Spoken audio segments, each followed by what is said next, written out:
Good morning, students. Very good morning, sir. Very good morning, Swaminathan. How are you? Yeah, super, sir. Great.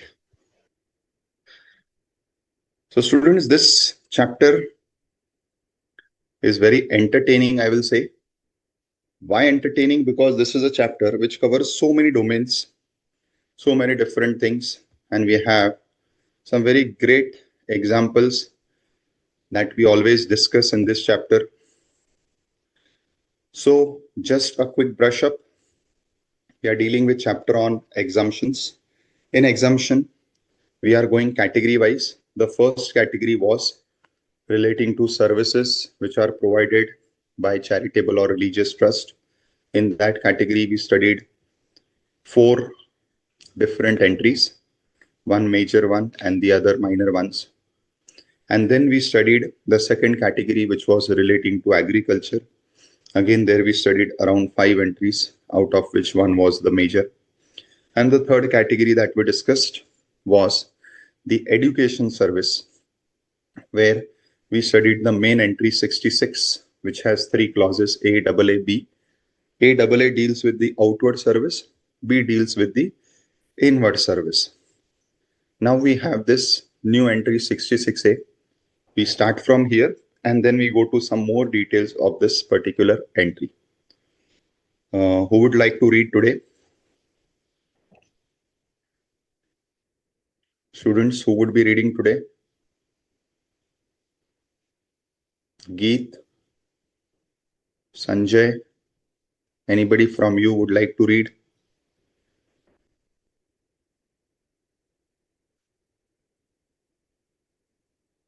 Yes.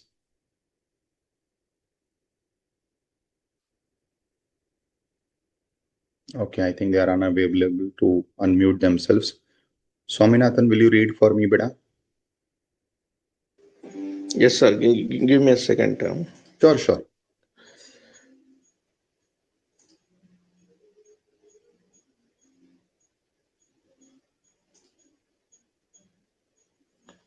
Okay.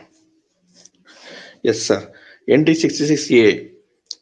Services of affiliation provided by a central or state educational board or council or any other similar body by whatever name called to a school established, owned, or controlled by central government, state government, union territory, local authority, government authority, or government entity. Perfect. So if you understand from the heading of this, what it covers? It covers the affiliation fee which the school pays to these bodies. Now we all know our school is covered either under the central board or under the state board generally. Now you have even some international boards, but you have the CBSE pattern, then you have the state board pattern. So our schools are covered under one of these boards. Now, in order to link yourself to a particular board, or I will say in order to run a particular syllabus, the CBSE syllabus or the SSE syllabus, you need to affiliate your school, you need to affiliate your institution with these boards. Many times you'll find that nowadays some schools have both the curriculum, CBSE also, SSE also. It means those schools have affiliated to both the boards. Now for this affiliation, they have to pay, or I'll say continue paying every year, the affiliation fee. Now interestingly, this is an inward service for the schools, that is for the educational institution.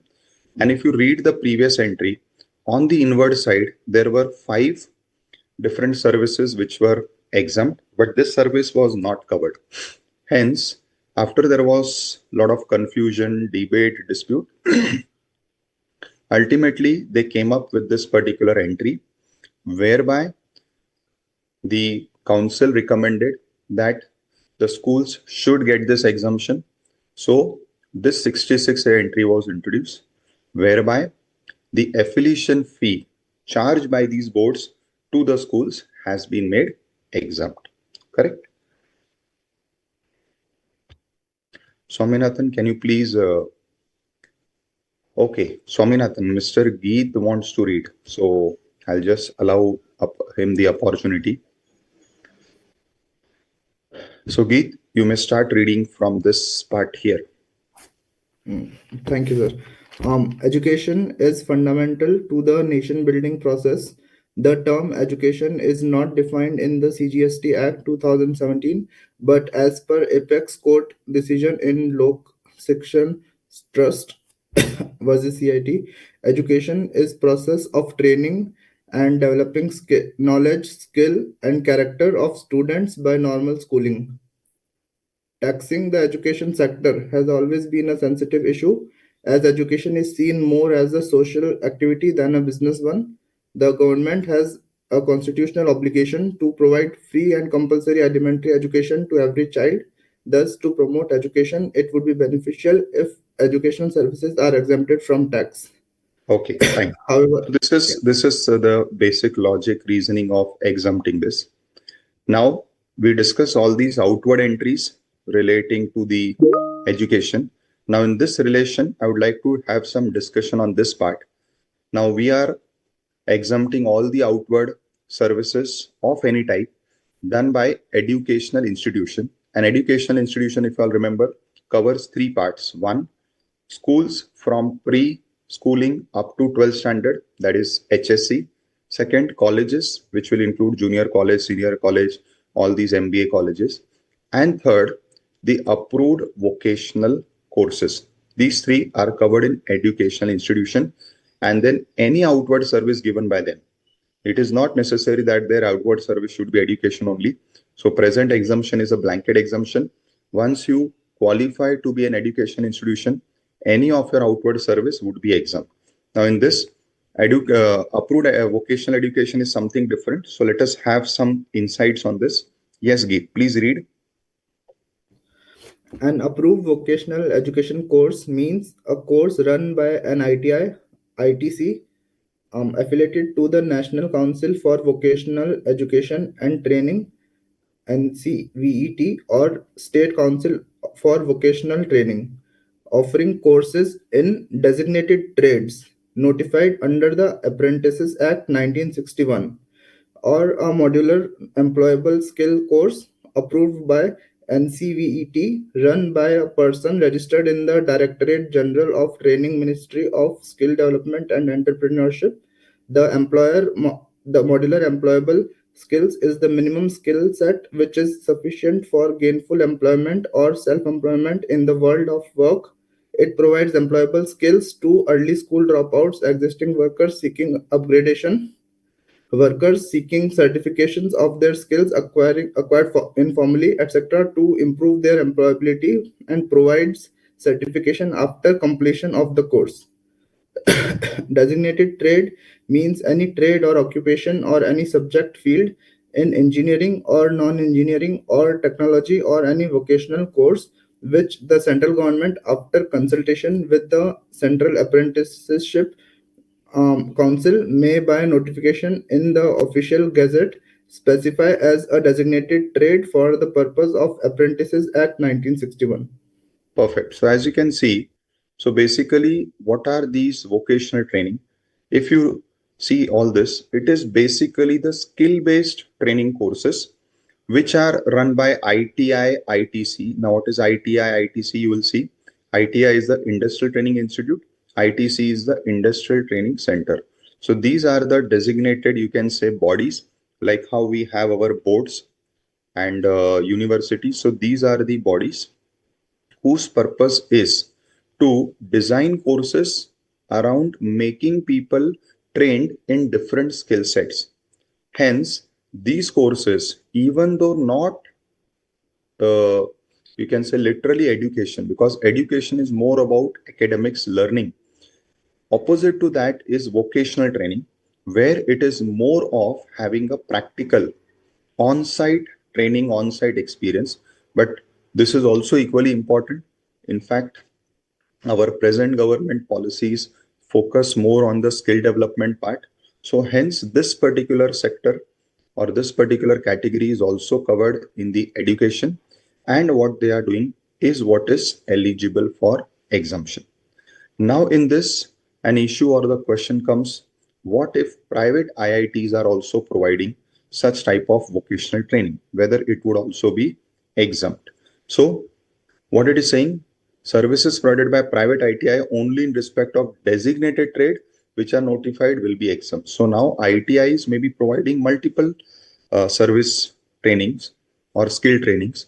However, only those which we studied here in the category of designated trade, which are designated. Now, what will be designated? That list is also given over here. So it covers electrician, wireman, carpenter, plumber, mason, etc. So all these are the designated trade notified under the Apprentices Act. So if private ITIs are providing skill training for any of these courses, they shall also be eligible for the exemption. Obviously, they have to first take the approval from the approving bodies. Once they do that, they will be exempt.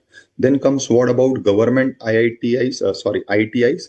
So again, as far as they are concerned, services provided by the ITI to individual trainees will be exempt under this entry, as these are in the nature of services provided by central or state government to individual covered in this particular category.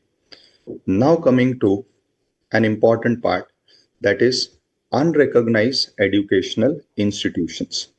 Please read.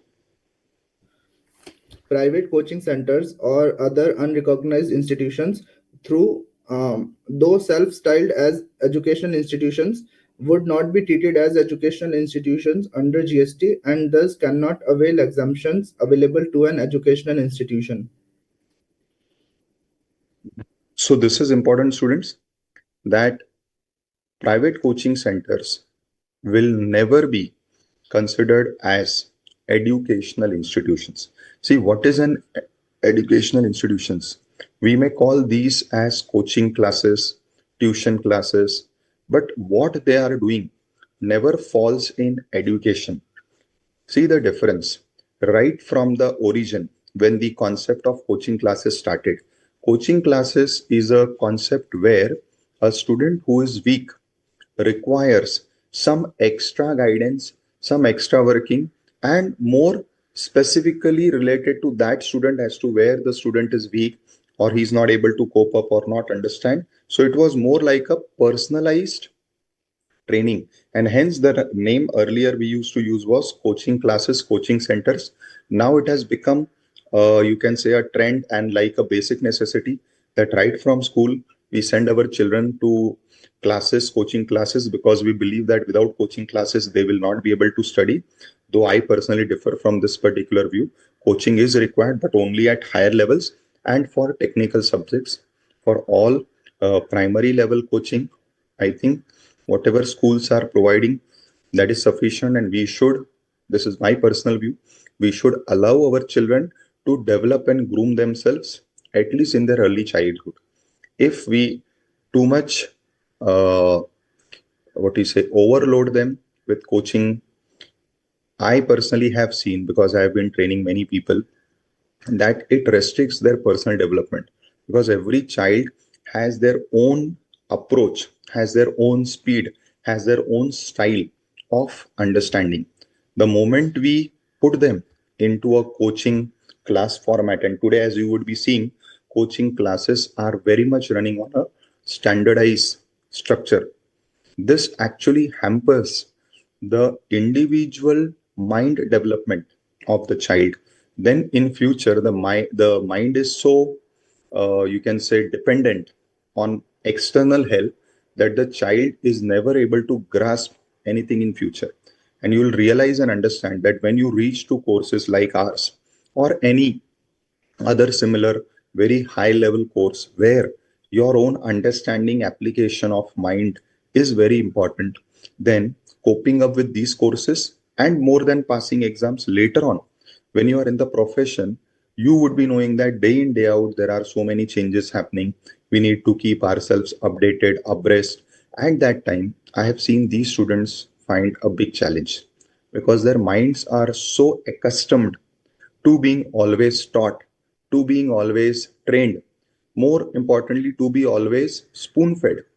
Today's coaching has become so much, and the worst part is it starts right from the age of 3 and 4 that people have started putting the children into coaching and tuitions.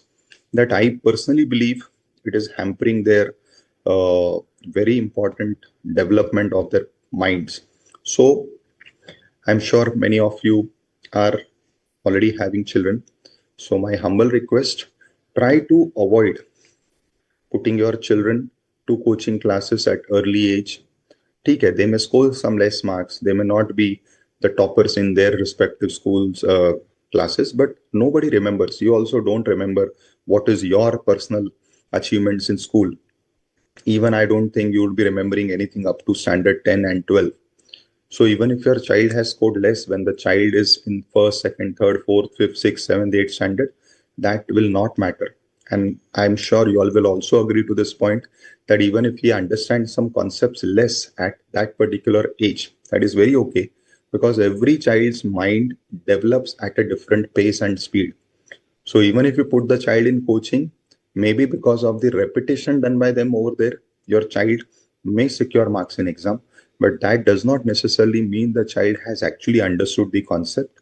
Rather, as I said earlier, putting them into a structured format and a common to all format actually hampers their individual mind development. So that is just a personal input from my side. Coming back to this point now, so coaching classes, what they are doing are not qualified for this particular exemption. Now we go to educational institutions up to standard 12. Now they are very much covered over here. Now when we are talking about them, when we talk about the outer side, that is whatever output services they are giving, there is no categorization. All output services by such schools are exempt. But when we come to the inward side, as we saw in the previous class, we saw that table at the end, only 4 inward services are exempt. So there are total 5 inward services which have given exemption. But for schools up to standard 12, out of 5, 4 are only covered in the exemption. So that is what you have to remember, for which category of educational institution, what inward services are exempt. And then lodging boarding. So the output service provided by the school in the form of lodging boarding. So we have boarding schools. These are also exempt because once they are providing any outward service, all outward services charged by them, which includes the services of food, lodging, boarding, etc., is what is exempt because all outward services are exempt. Similarly, boarding schools, which provide residence, which provide food, again, what they are doing, once they are classified in this particular category, they would be eligible for the exemption the moment what they do falls in this particular category. In fact, it is part of the composite supply of the education. So along with education, lodging, boarding becomes part of composite supply. And we all know the principle for composite supply as given in section 8. The taxability depends upon the principal supply, and the principal supply is education. So whatever happens for education automatically will happen for lodging, boarding. So by default, that will also be exempt. Now comes the second category. Second category is what we call as colleges. Yes, Swaminathan. Sir, what about the hostel services is provided by the education institution is exempt. See, sometime no, what will happen? The food, the catering, all these things. Catering is already okay. If the accommodation is maintained by some outsider, then what will happen, sir? Inside Then it the is not campus, covered here. like inside the Once campus. yes, once it is maintained by outsider, it is not maintained by the same institution, then it is not covered here. Yes, you have a separate entry which we'll be seeing most probably today itself. And now there has been amendment in that entry whereby they have fixed a monetary limit. If the hostel fees are up to that monetary limit, that is 25,000 per month, and the child is staying for minimum 3 months, then it will also be exempt. Right, sir. Okay. But not under this category. Correct? Yeah, fine, sir. Now we come to the second category of educational institution, that is colleges. Now what is given? The second category of education institution covers those which are providing qualification recognized by law. Now here certain points have to be understood. When we were talking about the first category of education institution, which I am referring to as schools, and this second category I'm referring to as college, there is a very big difference. When we are talking about schools, which is the first category of educational institution, all schools, whether providing education as per Indian syllabus, that is CBSE, SSC, ICSE, are exempt, plus those who are providing education even as per the foreign syllabus or foreign boards. Like nowadays, we have that IB, international boards. We have the CGHCSC, that's some UK board. Now, this is the new trend that schools are offering these. Also, these, you can say, courses, these syllabus, which are not as per our Indian, you can say, the schooling syllabus of center or state government. Now, importantly, even the fees charged by such schools, let me call them as international schools, running in India, having their entire setup in India, and offering their country's course in India, the fees for such schools, that is up to standard 12, is also exempt. But the moment your child enters the college of such school, they are not exempt. Why? Because when you read this second category, that is the second category of educational institution, whom I am referring to as college, if you go back to the entry, 1 second, I'll open it again so that we can go back to the bare entry also parallelly. So if I go back to the bare entry, for the second category, what is the definition of educational institution? Yes, educational institution in the second category is defined to mean institution which are what? Education, which are providing services by way of education as a part of curriculum for obtaining a qualification, and this part is important. Now, when the entry says recognized by law, it should be read recognized by law in force in India. Hence, if your college is offering an international education course which is not recognized by laws of India, and obviously they are not because they are foreign courses, foreign qualifications, they are, or the fees of such colleges are fully taxable. And that is where you need to be differentiating. So international school fees exempt, international qualification or degree fees is fully taxable. I hope this point is clear to everyone. Now there are some different aspects given. That first is question arises that in case where a course in a college leads to a dual qualification, one which is recognized by law and the other one obviously is not recognized by law, then whether this particular second category will cover such courses and the fees would be exempt or not. So for this, what is again the answer? The answer is provision of dual. Okay, Geet, can you please read the answer? Provision of dual qualification is in the nature of two separate services, as the curriculum and fees for each of such qualifications are prescribed separately. Services in respect of each qualification would therefore be assessed separately.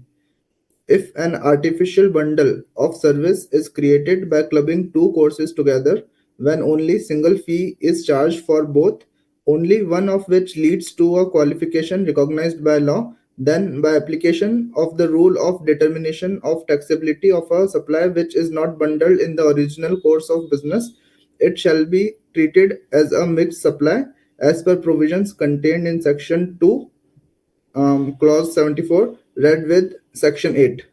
The taxability will be determined by the supply which attracts highest rate of GST. So whenever there is a dual course, the taxability has to be decided independently, and if they are offered together in a single price, then the rate applicable to the highest would be applicable, because in that case it will become a mixed supply, not a composite supply, because generally bundling different courses is not in the ordinary course, and hence it will not be called as naturally bundled. Correct? Then comes the next question. Incidental auxiliary courses provided by way of hobby classes or extracurricular activities in furtherance of overall well-being will be an example of naturally bundled course and therefore treated as composite supply. So, like how you find in case of schools, you'll find that many times there are these complementary courses whom we call as extracurricular activities, which may include learning some karate or what is that, taekwondo, or maybe going for fencing, or learning some type of or means preparing for swimming, or all these type of competitions. So those are extracurricular activities which are aimed at the overall development. Then such a type of extracurricular activities would be considered as part of composite supply. Then comes the next point, which is about IIMs. This is again going to be very important. Please read from here. Indian Institutes of Management Act 2017 empowers IIMs to grant degrees, diplomas, and other academic distinctions or titles, specify the criteria and process for admission to course or programs of study, and specify the academic content of programs.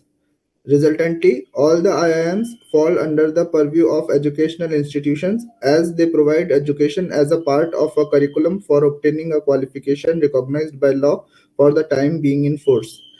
IIMs provide various long duration programs, 1 year or more, for which they award diploma or a degree certificate duly recommended by Board of Governors as per the power vested in them under the IIM Act 2017. Services provided by IIMs to their students in all such long duration programs, 1 year or more, are exempt from levy of GST. Now, this part is going to be very important. If you see, firstly, IIMs are educational institutions, yes, no doubt. But within IIMs, nowadays, they have started providing different courses which are merely certification courses. So, they are offered by IIMs, but they are not, you can say, offering any degree. They are only offering a certificate. Now, a dispute or a question arose whether such certification course fees would be exempt or not. So hence, this particular clarification has come that where these are long duration programs for which a criteria is set, which is 1 year or more, and for which they are awarding a diploma or degree certificate. So it is not merely a, like many times you get a participation certificate, many times you get a certificate of just being part of that whole activity. That is not exempt. But where the certificate is a proper diploma or degree certificate, and most important, it is recommended by Board of Governors as per this IIM Act, only that will be considered as awarding any type of qualification or degree recognized by law, and that would be exempt. However, where it is a short duration course, which is only giving them a participation type of certificate, that participation does not become a qualification or degree, and the fees for such courses are not exempt.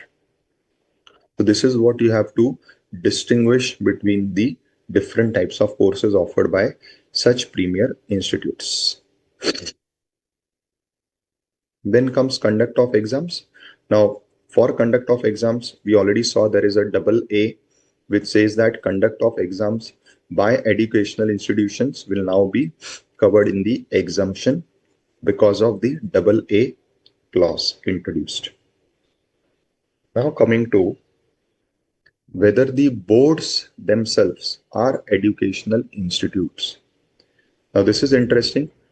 So you'll say, sir, but boards are not giving any education, correct? But if you see, finally the exams which are being conducted, we say this is board exam. So board exams are conducted by the boards only, for which you fill in the exam form and the fees is paid to the boards.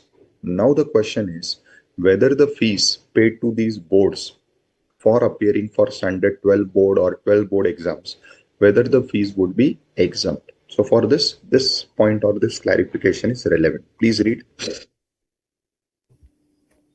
It is important to note that the central and state education boards shall be treated as educational institutions for the limited purpose of providing services by way of conduct of examination to the students. In this regard, following is clarified. Various services are supplied by center and state boards such as National Board of Examination (NBE). These services include entrance examination on charging a fee for admission to educational institution, input services for conducting such entrance examination for students, accreditation of educational institutions or professionals so as to authorize them to provide their respective services.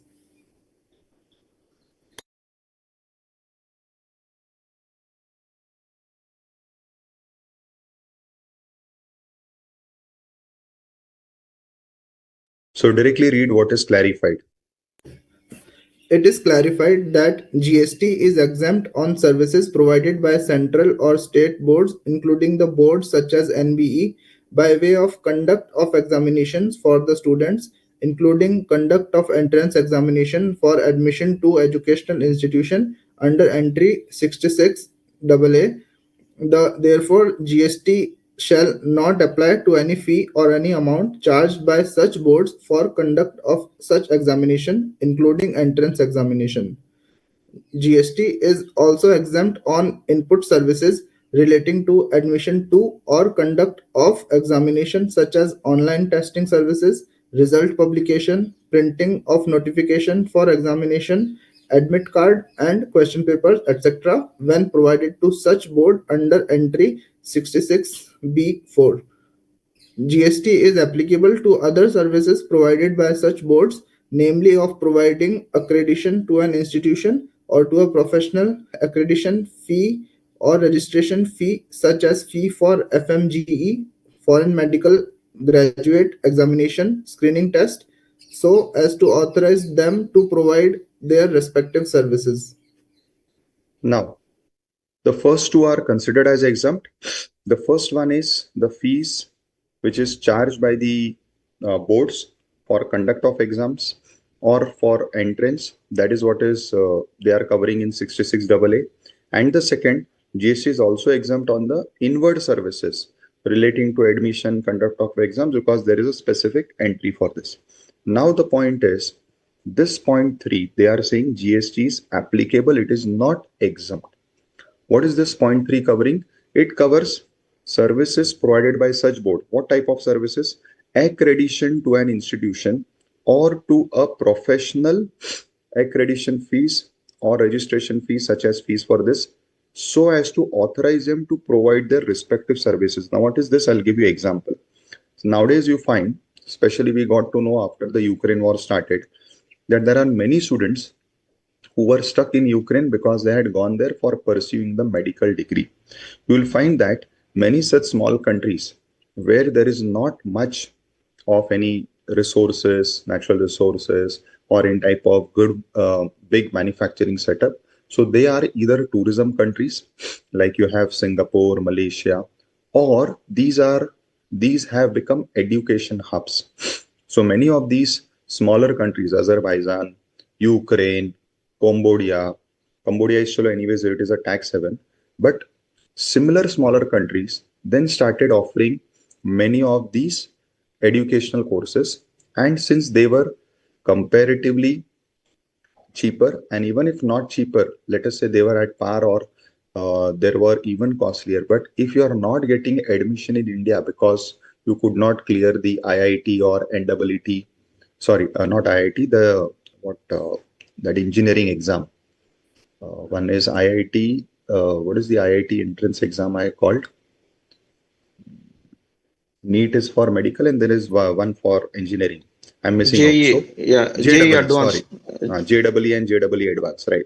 So these exams, if you're not clearing with good numbers, and since the seats are limited, and as we know, we have more students than the seats. So the students who are not able to clear this and not able to secure seats, what they did, they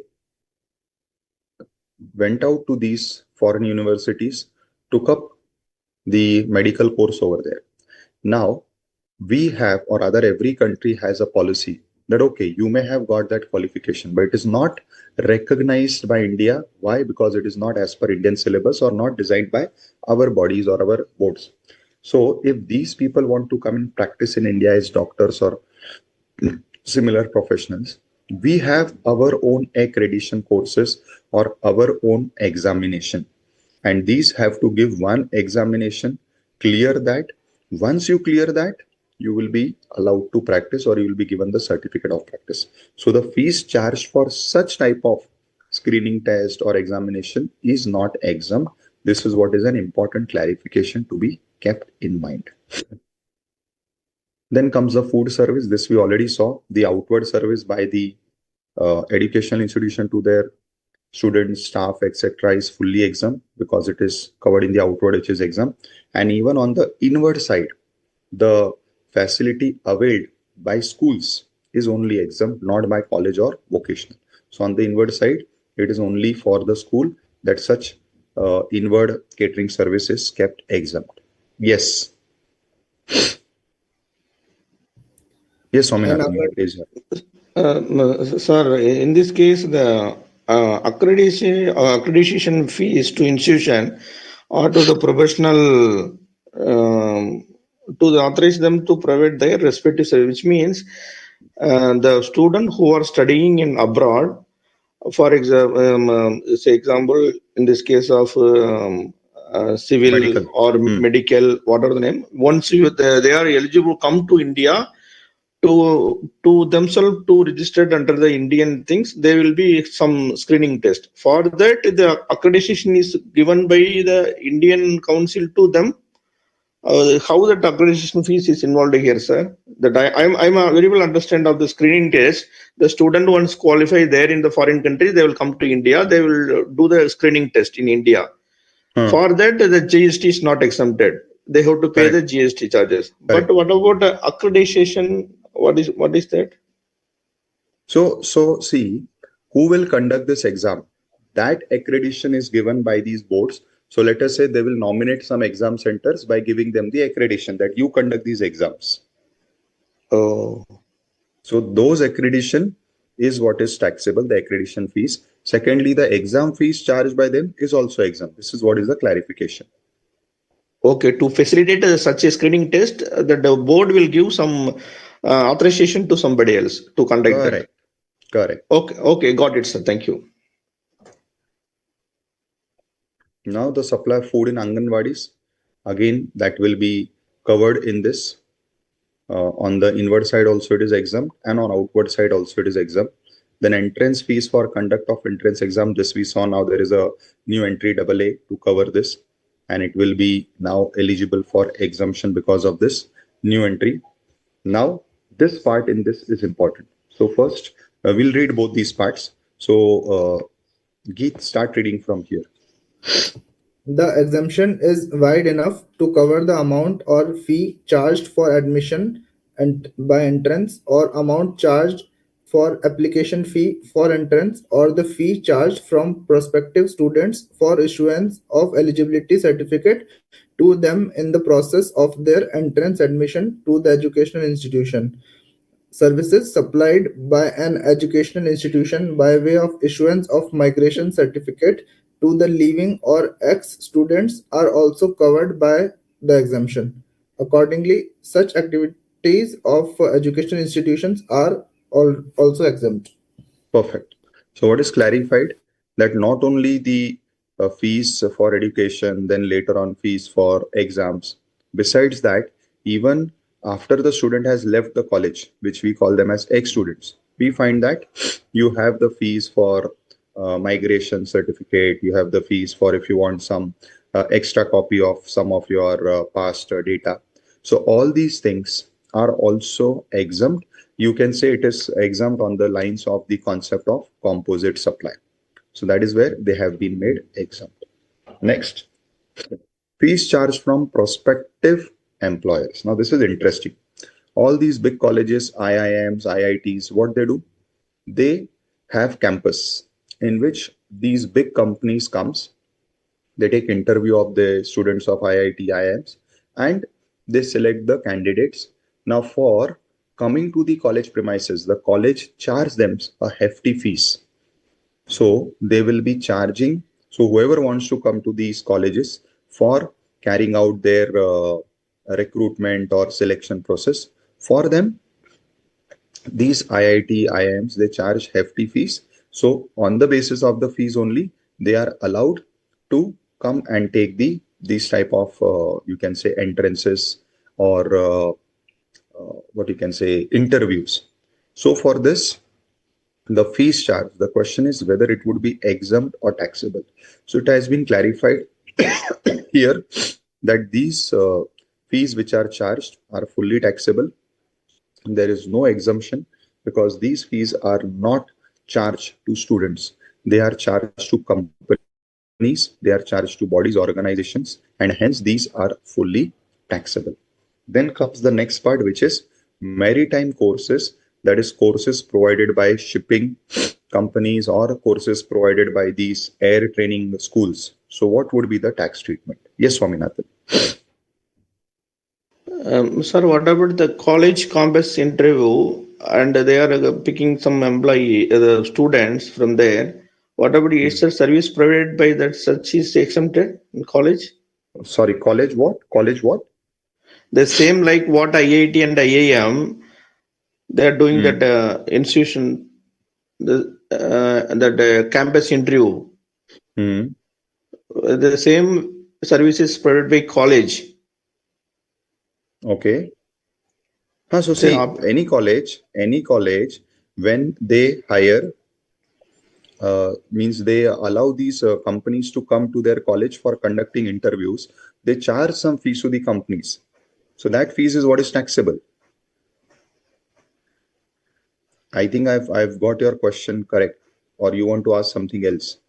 Sir, here this IIT and IIM charges fees from the prospective employer, like corporate house or MNC like that. Correct. That's fine. That is taxable. Okay. In the case of college, this is IIT. I'm talking about the college level after that 12th, that recognized by law. In that case, it's also the same way. Yeah, Whatever so mentioned. they have given example of IIT IIMs because that is very common over there. So that's why I'm Okay. saying any college. IIT IIM is only an example. See, this is not written in law. This is what they have just given a clarification. Our module is giving this clarification. Maybe it would be also by way of a circular, but it is not saying that only the fees charged by these would be exempt. They are Okay. This giving is an one of the. example. Okay. This is one of the example. Correct. Right, sir. Thank you, sir. Got it. Yeah. Geet, please read both these pointers. Maritime courses approved by DG Shipping. Maritime training institutes and their training courses are approved by the Director General of Shipping, which are duly recognized under the provisions of the Merchant Shipping Act 1958, read with the Merchant Shipping Standards of Training Certification and Watchkeeping for Seafarers Rules 2014. Therefore, maritime training institutes are educational institutes and the courses conducted by them are exempt subject to fulfillment of other conditions specified herein. Approved flying training courses conducted by FTO approved by the DGCA. Directorate General of Civil Aviation DGCA approves flying training organizations FTOs as well as also approves flying training courses and mandates the requirement of course completion certificate to be issued to successful candidates in terms of the Aircraft Act 1934 and the rules prescribed thereunder. Therefore, the approved flying training courses conducted by FTOs approved by DGCA, wherein the DGCA mandates the requirement of a completion certificate, are exempt as services provided by educational institutions. An institution providing services by way of education as a part of a curriculum for obtaining a qualification recognized by any law for the time being in force to its students, faculty, and staff are exempt from the levy of GST. So the clarification is these two types of courses, one by the Maritime Institute, again, which is approved by the respective body, which is the Director General of Shipping under the respective act, with will be covered in the second category of educational institution, because what they are providing is a you can say a certificate or a course which is recognized by law for the time being in force. Similarly, the training courses in the form of flying training courses which are approved by the DGCA, and they are also part of the DGCA mandates, then that would also be considered as providing services of education for obtaining a qualification which is recognized by law for the time in force, because this is also covered under a specific act, that is the Aircraft Act. So the shipping courses and the flight courses both are also covered. That is what is the clarification, right? Then about input services, we already discussed what is this input services part last time. So there are 5 input services. Out of these 5, 4 are exempt for schools, 2 are exempt for colleges, and only 1 is exempt for the vocational training bodies. Now, coming to some clarificatory points relating to this, please read from here. Affiliation provided by universities to colleges. The activity of affiliation is to monitor and ensure whether the institution possesses the required infrastructure in terms of space, technical powers, financial liquidity, faculty strength, etc., and is thereby eligible for the privileges to conduct the course program of study for the degree title extended by the university to the students enrolled in such institutions. The affiliation services provided by the universities are not related to the admission of students to such colleges or conduct of examinations by such colleges. It has been clarified by CBIC that affiliation services provided by universities to their constituent colleges are not covered within the ambit of exemptions provided to educational institutions. Affiliation Now, provided. now, one second. Now, this point is interesting, that it is clarified that the affiliation service fees, which is provided by universities to colleges, are not covered. Now, do you remember if we have read something similar prior? Yes, sir. The thing is that from central government, state government to the particular university, particular college is exempted. But further in the university, if they are giving to the controlled by them, which is not allowed as per this clarification. Am I right, sir? Yes. So the point is that where these boards, central CBSE board, SSC board, where they are affiliating or they are allowing the schools, college to run their courses, again, there is an affiliation fee. That is what is exempt. But when different colleges are open, they have to be also affiliated with some university. So you say this college is coming under Bombay University, this is coming under Madras University, this is coming under Delhi University. So again, these colleges have to pay some affiliation fee to the respective universities. So the clarification is that even though affiliation fees was exempt, but that was exempt limited only to the affiliation fees paid by the schools to the respective boards, not by the colleges to the respective universities. Correct? So that is what is the point about the school point is here. Read this also. Affiliation provided by central and state educational boards or councils or other similar bodies to schools.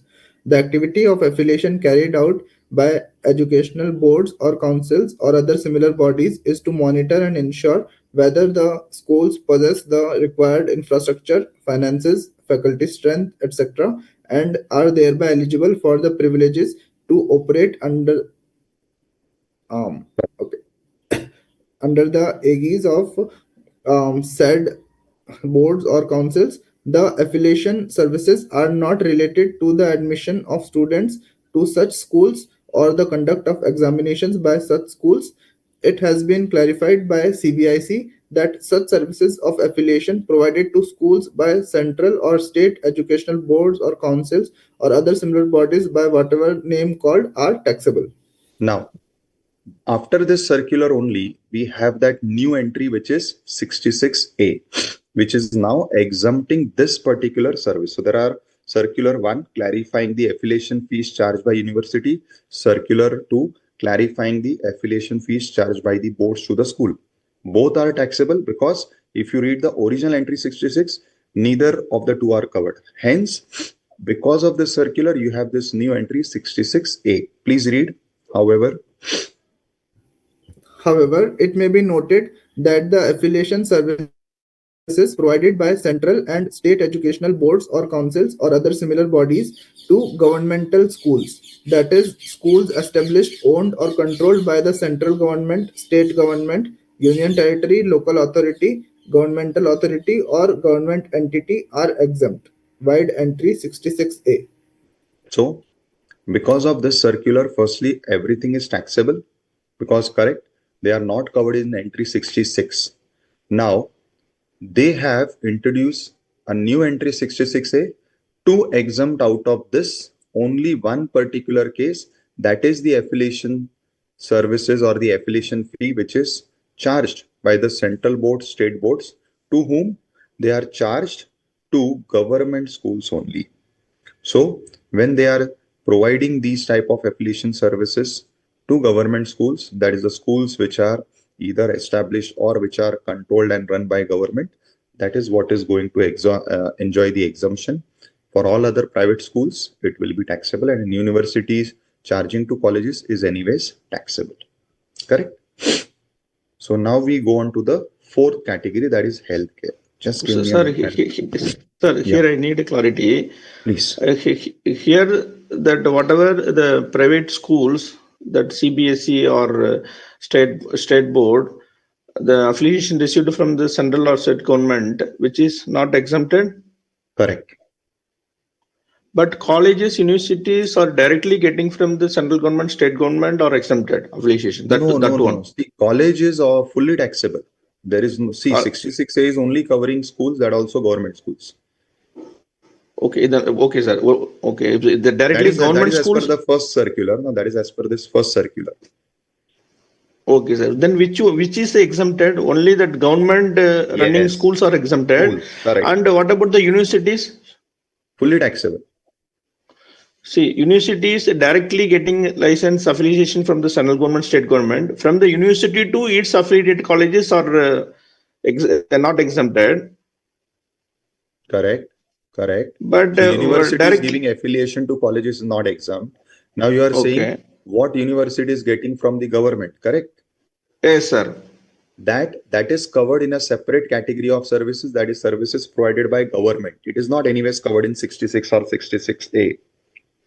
Because there government is giving some recognition to a particular university, right? Yes, sir. So that is covered in the services given by government, which we are going to read separately. Oh, okay. That is covered in entry 6. Correct? Okay, sir. Okay. Now, is there any exemption? Is there with respect to Yeah. So it affiliation? will be exempt. Those services which are given by government are Okay. made exempt in entry 6. Correct? Okay, sir. Only they are running their own schools, colleges. They are exempted. Correct. Government running. Yes. So when government schools are paying affiliation fee to these educational boards, the affiliation fees paid by government schools to education board is exempt Okay. because it is indirectly government creating these boards, boards charging to again government schools. So it is indirectly government to government only, na? Effectively. Yes, sir. That is why they have made that chain exempt. Right, sir. Okay. Thank you. Understood?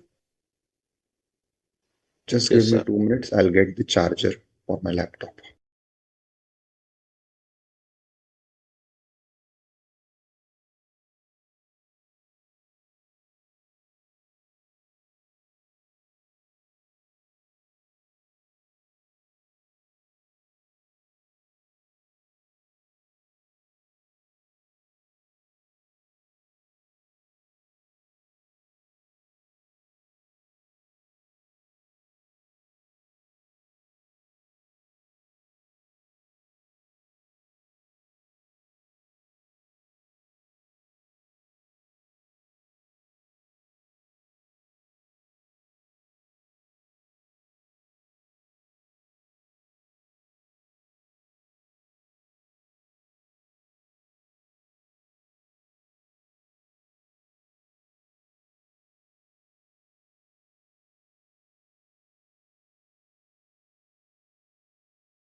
Let us go to the next category, which is the healthcare services.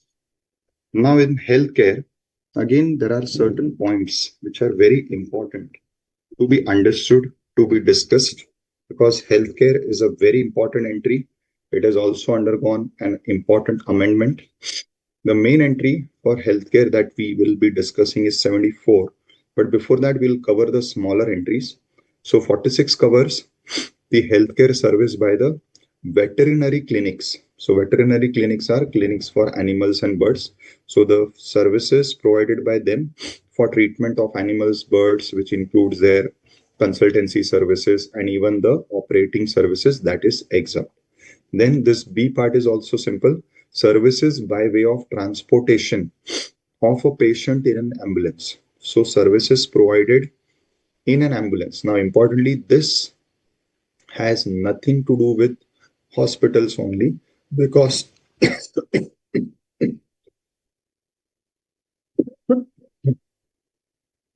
the entry simply is service by way of services provided by way of transportation of patient in an ambulance. So it can be by anyone. So whether it is by hospital, still it is exempt. Where it is not by hospital, still that is also exempt. So these are the two smaller category of services. One for birds and animals healthcare treatment exempt, and the transport services. So any ambulance, whether it is a private ambulance or any NGO ambulance, whatever fees they are charging, that will be exempt under 74B. Now we come to the main entry, for which will require a lot of discussion, deliberation. That is entry 74A. Please read. Services by way of healthcare services by a clinical establishment, an authorized medical practitioner, or paramedics. However, nothing contained in the entry shall apply to the services provided by a clinical establishment by way of providing room other than intensive care unit ICU, critical care unit CCU, intensive cardiac care unit ICCU, neonatal intensive care unit NICU, having room charges exceeding 5,000 per day to a person receiving healthcare services.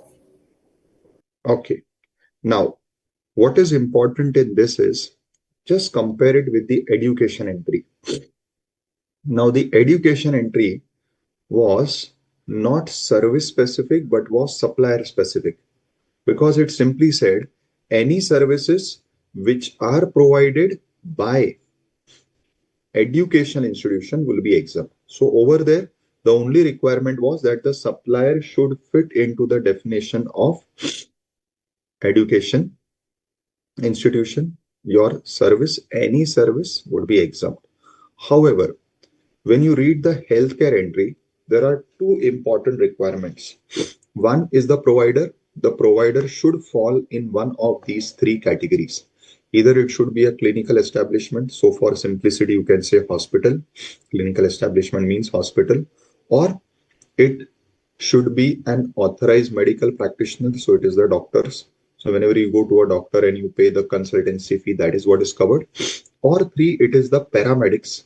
Paramedics, who are they? We are going to discuss, but in simplicity, they are not qualified as doctors, but they are certified to be nurses. They are certified to be a nutritionist. They are certified to be some type of these physiotherapist. So all these are not doctors. They hold a certificate after undergoing some training course.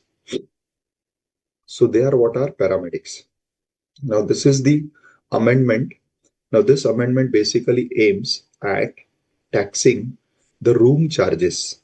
So we know that whenever you are admitted in a hospital, you are paying for the room charges additionally separately besides the treatment charge. Now, because of the concept of composite supply, all these charges which are charged by the hospital, which may be for room, which may be for their clothing, which may be for the food provided. So all these are additional facilities, services given besides the actual treatment. So let us say someone is admitted for undergoing an operation, and pre-operation and post-operation, he or she has to be admitted, let us say, for total 10 days. So during this admission, besides the treatment, where the doctor or nurses are treating.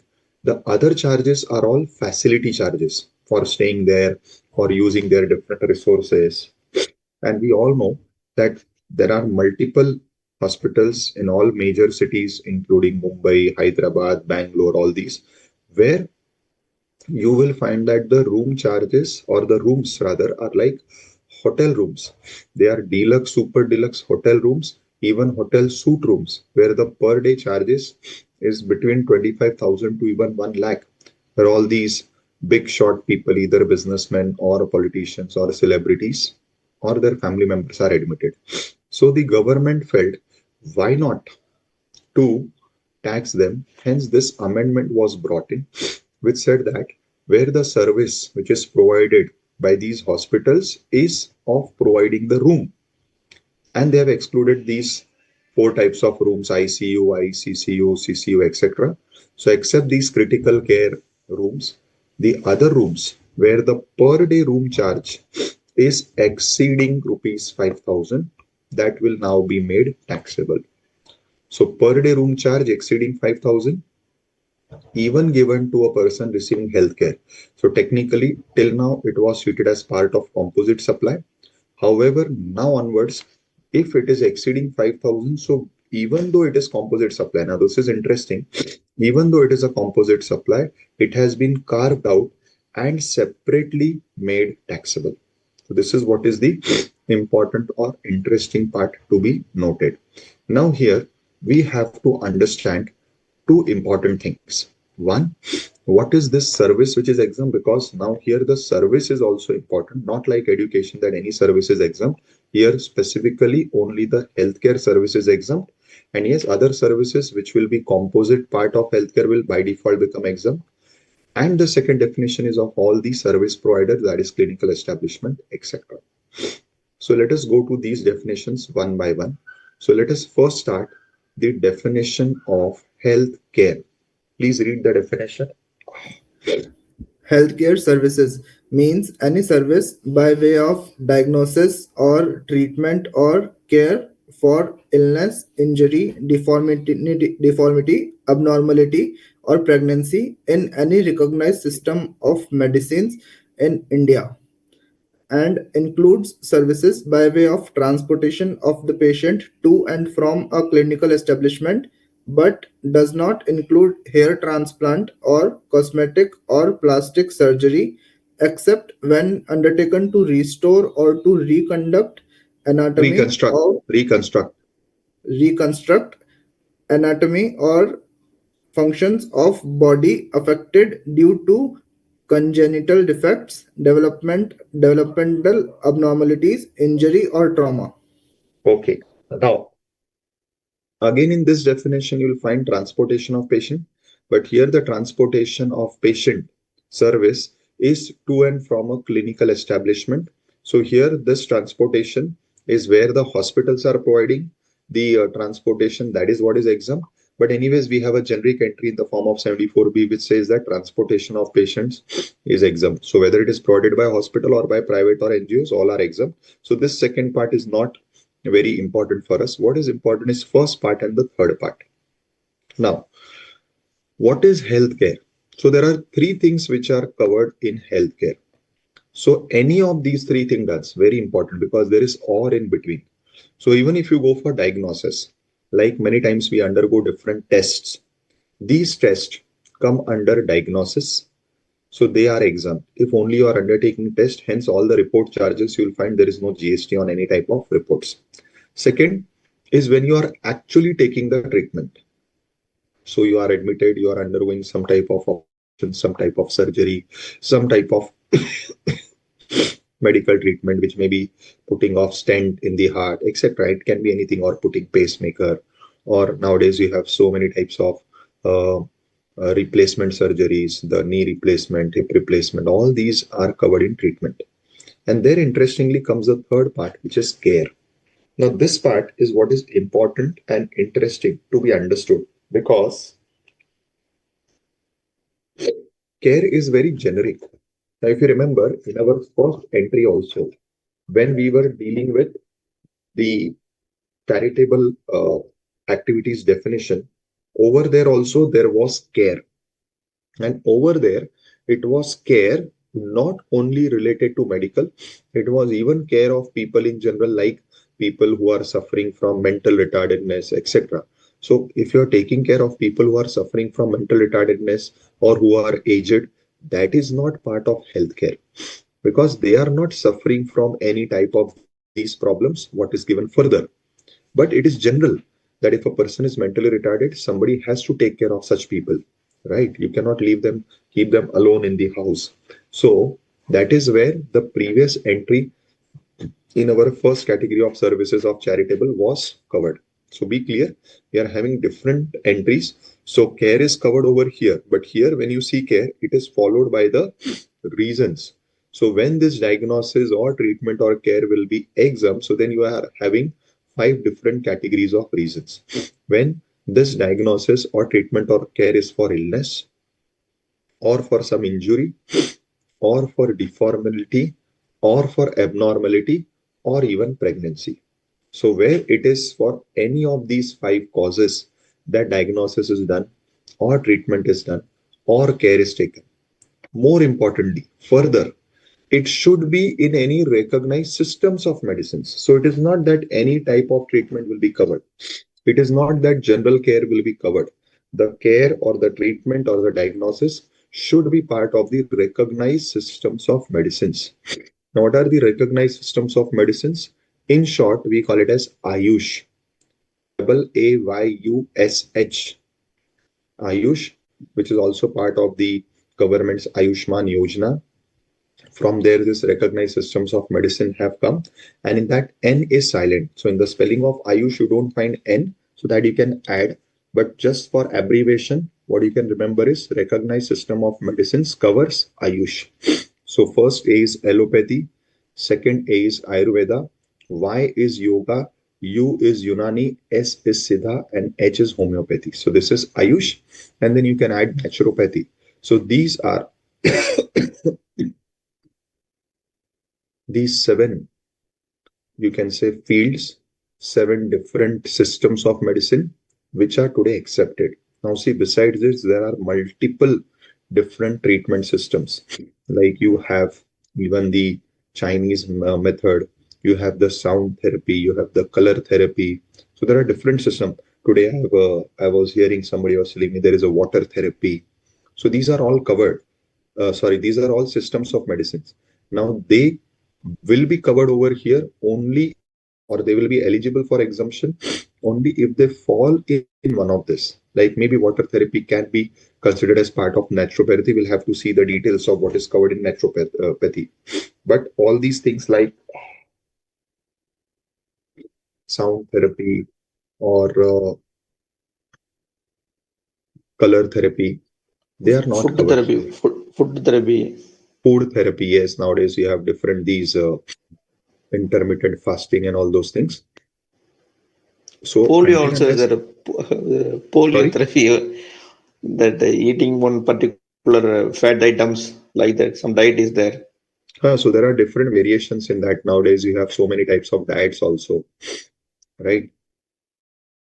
And then you have these different things. I'm sure you all would have heard Reiki or pranic healing. So there are so many therapies, there are so many systems of curing people, treating people. All are not covered here. This is what I want to make out. Sir, acupuncture. Not covered. Acupressure, acupuncture,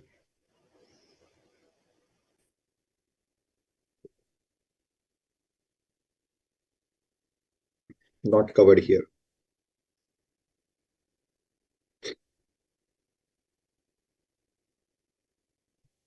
In fact, I'm sure you all would be knowing there is a tattoo therapy also. So in our tribal areas, you will find that tribal people have many markings on their entire body, including the face. Now, tattoo has become a trend or a fashion, but actually, tattoo concept is different. All these tribal peoples were making those markings on their bodies. One, they had specific markings to identify them from others that they belong to a particular tribe. Second, they had particular type of shapes, designs, in fact, even colors used on different parts of their bodies to protect them for different types of epidemics and diseases. Because in earlier times, when there was not much development of medicines, and also they were not easily accessible to these tribal people, because they used to stay in very much remote or on some hilly areas or some dense forests. So they had their own mechanism of keeping themselves healthy, and tattooing has come from there. So again, that is also a type of a treatment or a cure system. But again, all of these are not covered exclusively. These six are covered, and then seven, they have kept this open, rather, sorry, eight, that any other system of medicine that may be recognized. So if anything else besides this government recognizes, that will also be covered. Now, what is important is that you should be doing one of these three things, either diagnosis or treatment or care, for any of these five reasons. So there is some illness we understand, you're not keeping well, or there is some injury. So you have met with an accident, you have got yourself burnt, or there was an electric shock, or there is some deformity, abnormality. Now, both these things happen generally at the time of birth. So we find that people are having some hole in the heart at the time of birth, so they get that treatment done. Or many times, the newborn child, like yesterday only somebody was telling me that within the heart, their arteries and valves are mixed. So what word that person told me? Blue baby. So this I got to know yesterday only, that this type of problems are also there. So they come in deformity or abnormality. So there is some developmental disorder which happens at the time of during the pregnancy period and when the child is born. If something is not proper, either it is less than the required or it is excess than the required, that is what is deformity or abnormality. And then pregnancy, because if you see, pregnancy is neither illness nor it is injury nor any of this, it is something different. So even the treatment care done during pregnancy should be exempt, so they have covered pregnancy specifically. So these are the five different categories which are covered in healthcare, right? Now, what is very interesting to notice, it further says this healthcare will not include. What will not be included? Now, this is the next big litigation part, which has started just recently started in major cities as of now, like Pune, Ahmedabad. But very soon it will be a common thing in every city. Now, the department is sending notices to all these people, like hair transplant centers or even the dentist. See, many times when you go to a dentist, it may not necessarily be for any type of illness or deformity or abnormality. Many times we are visiting dentist only for beautification. Even the dermatologist, that is the person dealing with skin, you are visiting them not because there is a problem, but for beautification. Now, this is going to be the most litigative part, that whether you are going them for treatment of some illness, injury, deformity, or only beautification. There is going to be a thin line of difference between that, and that is where the whole litigation will be now starting. So, what it is saying, it will not cover hair transplant, it will not cover cosmetic or plastic surgery. So, these three things will not be covered except when undertaken to restore. So firstly, they are saying this will not be covered, but then they are saying this will be covered in exemption. When these things are done to restore or reconstruct the anatomy or functions of body. So hair transplant, which is a part of by aging, that you have hair fall, you have graying of hairs, you have baldness. So if it is by aging, it will not be covered. But if it is undertaken to restore or reconstruct anatomy or functions of body which are affected due to, so if you are affected, so there was baldness because of one of these things, or you had to undergo some cosmetic surgery because of one of these things, then it will be covered in exemption. So we normally see that post some treatments you have hair loss. So for that, if you are doing hair transplant, that will be covered in exemption. but simply because of age, you are having baldness and you are getting the hair transplant done, it will not be covered. Similarly, you have these cosmetic plastic surgeries, many times your celebrities are doing, but they are doing it because they want themselves to look better. Suddenly, after they get the success or hits, they find that their nose is a bit longer, or their eyebrows are a bit tilted, or eyes are not, both eyes are not of same shape or size. So they get one of these three things, any of these things reconstructed.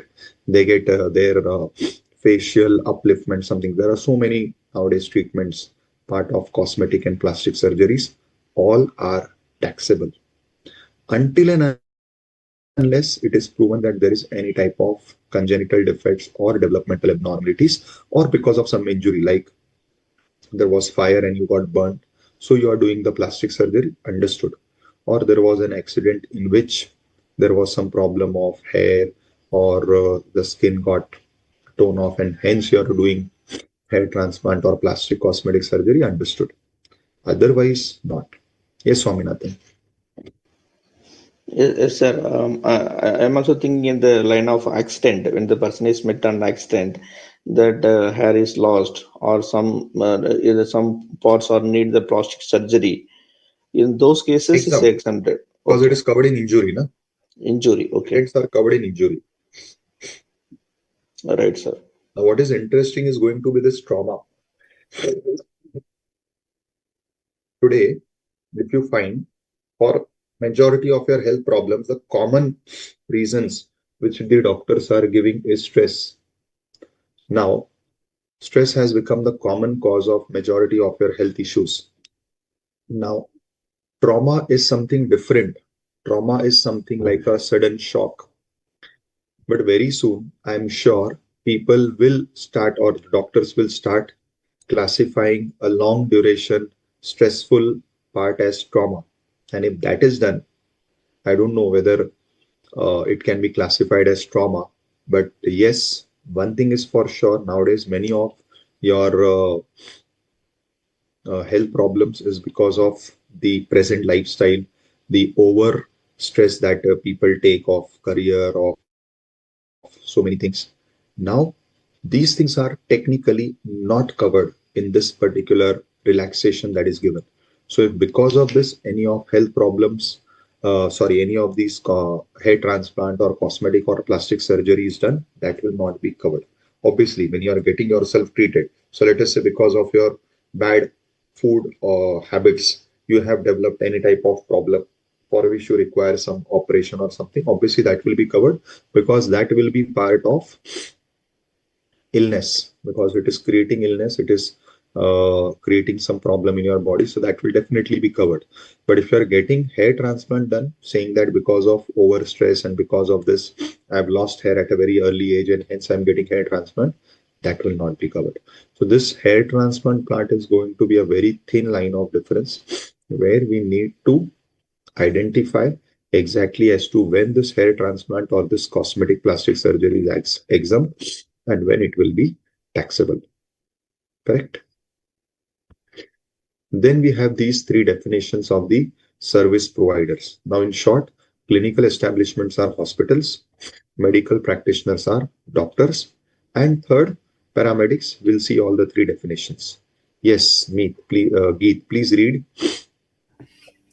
Clinical establishment means a hospital, nursing home, clinic, sanatorium, or any other institution by whatever name called that offers services or facilities requiring diagnosis or treatment or care for illness, injury, deformity, abnormality, or pregnancy in any recognized system of medicines in India, or a place established as an independent entity or a part of an establishment to carry out diagnostic or investigative services of disease. Thus, diagnostic or investigative services of disease provided by pathological labs are not liable to GST. So, what is important? See, there are three services or three activities which are exempt, which is diagnosis, treatment, care. but they are exempt if they are done by one of these three people, out of which first one is clinical establishment. So clinical establishment covers hospitals, nursing homes, clinics. We understand the meaning of all these three things. What is a sanatorium? Sanatorium is a place which is kept as natural as possible, so that people who want to recover naturally, they go and stay there for 2, 3, 4, 5 months as advised by the respective doctors, where because of the natural environment, because of the natural food, water, everything, their recovery is faster, smoother. Generally, these sanatoriums you find in hill station where there is less pollution and there is more natural environment. So that place is what is sanatorium. And then they are saying any other institution. Now, this is a generic term, and we all know one of the rules of interpretation of statute is adjustum generis. Adjustum generis is a Latin word which means that when you are reading a law and after specific word there is a generic word, like here you have any other institution. How this any other institution should be interpreted? Yes, Geet, you are right. So there is a principle, there is a doctrine called as adjustum generis. So this any other institution will be interpreted, will be understood by taking color from the previous specific words. So the previous specific words are hospitals, nursing homes, clinics, sanatoriums. So any other institution which is doing a similar thing which any of these other bodies are doing will be covered. So this is how you interpret this particular phrase, any other institution, by whatever name called. So what it should do, it should offer services or facilities which require diagnosis or treatment or care, and it should be doing for those things, that is the same thing which we read in the definition, for illness, injury, deformity, abnormality, pregnancy in recognized systems of medicines. Now, what is important is it also covers a place established as an independent entity or part of an establishment to carry out diagnostic or investigative services. Now, this is very important because this part was not coming out from the first part, like hospitals and all, because hospitals are not meant for diagnostic or investigative services. So the later part covers that. This particular category will also cover the diagnostic or investigative centers, and that is why all these centers where you go for your different reports, which may be the MRI, CT scan, or the X-ray centers, or even your blood testing, etc., will all be covered here. Correct? This is clear. Now let us go to the second part. Please read. Authorized medical practitioner means a medical practitioner registered with any of the councils of recognized system of medicines established recognized by law in India, and includes a medical professional having requisite qualification to practice in any recognized system of medicine in India as per any law for the time being in force. Now, so who are they? In simple words, they are doctors. Now we were reading the education entry where we were discussing that point, that where people take this medical or this MBBS and all these qualifications from universities outside India, they are not allowed to practice in India until unless they get themselves registered with one of the councils. Now, what are these councils? Like for our education courses, we have the ICAI, we have the CMA Institute, we have the CS Institute. Similarly, for medical professionals, we have these different institutes, like for allopathy, it is the IMA, Indian Medical Association. Similarly, you have a separate council for Ayurveda, for homeopathy. Now you have to get yourself registered, like how we have to be member of our institute, and our institute can only give us the certificate of practice, and then only we can practice these professions in India. So, for that, you have to be covered by your respective mother institute. That is what is specified over here. So, even for doctors, this particular point is there. In fact, that is more applicable to them because, as we just discussed some time back, that doctors can take their qualification even outside India. Now, similar such thing is not there in our profession yet, but for doctors and engineers, this option is there that they can take up the entire degree course outside India. But whenever they come back to India and they want to practice here, they will have to become part of one of these councils. And for that, they will have to give their respective exams, and then only they will be getting the certificate of practice. So these are the individual doctors. So when you go to an individual doctor, and whatever is the fees of the doctor which is charged, that is exempt because it is falling in this second category of authorized medical practitioners. Let us go to the third category. Please read. Further, paramedics are trained healthcare professionals, for example, nursing staff, physiotherapists, technicians, lab assistants, etc. Services by them in a clinical establishment would be in the capacity of employee and not provided in independent capacity and will thus be considered as services by such clinical establishment. Similar services in independent capacity are also exempted. Now, this is what is important. Firstly, paramedic is not defined in our notification, but our module is explaining that paramedics is covering whom they are the trained and certified professionals. So they are not having any qualification like a doctor. But we all know that we need so many supportive staff like the nursing staff, the physiotherapist, the lab assistants. So all these have to be trained. So they undergo training. Generally, that training is the vocational training, which we discuss in the education entry. And when they undergo this training, they are awarded this certificate whereby they are allowed to practice one of these professions or one of these domains. Now, importantly, many times the paramedics are employed with the hospitals or the diagnostic centers. Now, if they are employed, then whatever they are doing is anyways outside GST because it is a Schedule 3 transaction. So there is no need for this particular exemption.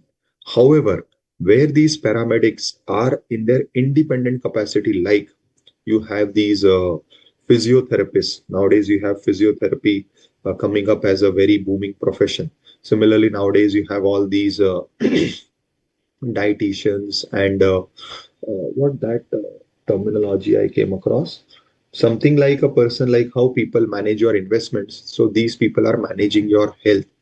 So nowadays, and because of this online and apps being developed, now you are even provided these services through apps, whereby you can be connected to one of these paramedics, and they will be taking care of your daily routine. They will set a routine for you. They will check everything, your calories, what you have eaten, etc., etc.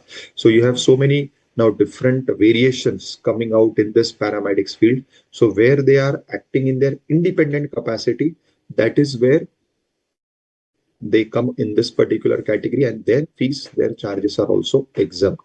Now, the only test for this is because, as I said, paramedics are not defined in our notification or in our GST law.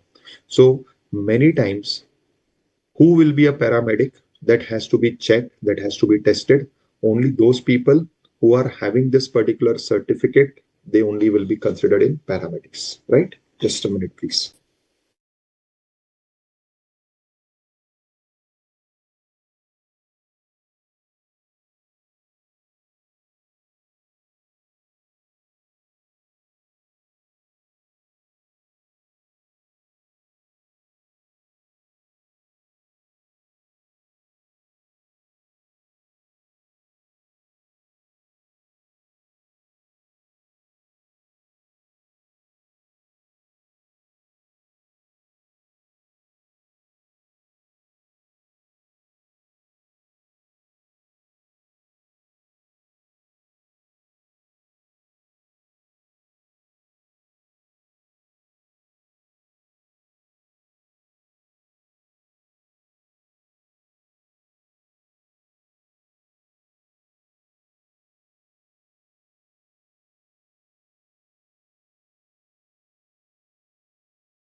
forward, we have this rent of rooms for which now we have this special carve out of 5,000 plus charges.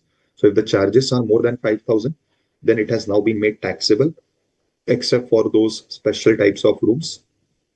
Yes, Geet, you are correct. Renting of rooms will be exempt only for inpatients and not for their family members or for patients who are not inpatient. So that is obviously the main point. So because see, room independently is not covered in this entry, right? So if you see, rooms are not covered independently in the entry. They get exempt, as I said earlier, because they become part of the composite supply. And to be part of the composite supply, the patient should be an inpatient. So only when the patients are admitted, then only these services of room and food and clothing and other things will be exempt, because then they will become part of your naturally bundled service. Correct? Yes, Swaminathan. So the point you're raising is dietitian covered under paramedics? Technically, yes. See, nowadays all these people, the dietitians, the nutritionists, they will be covered in paramedics.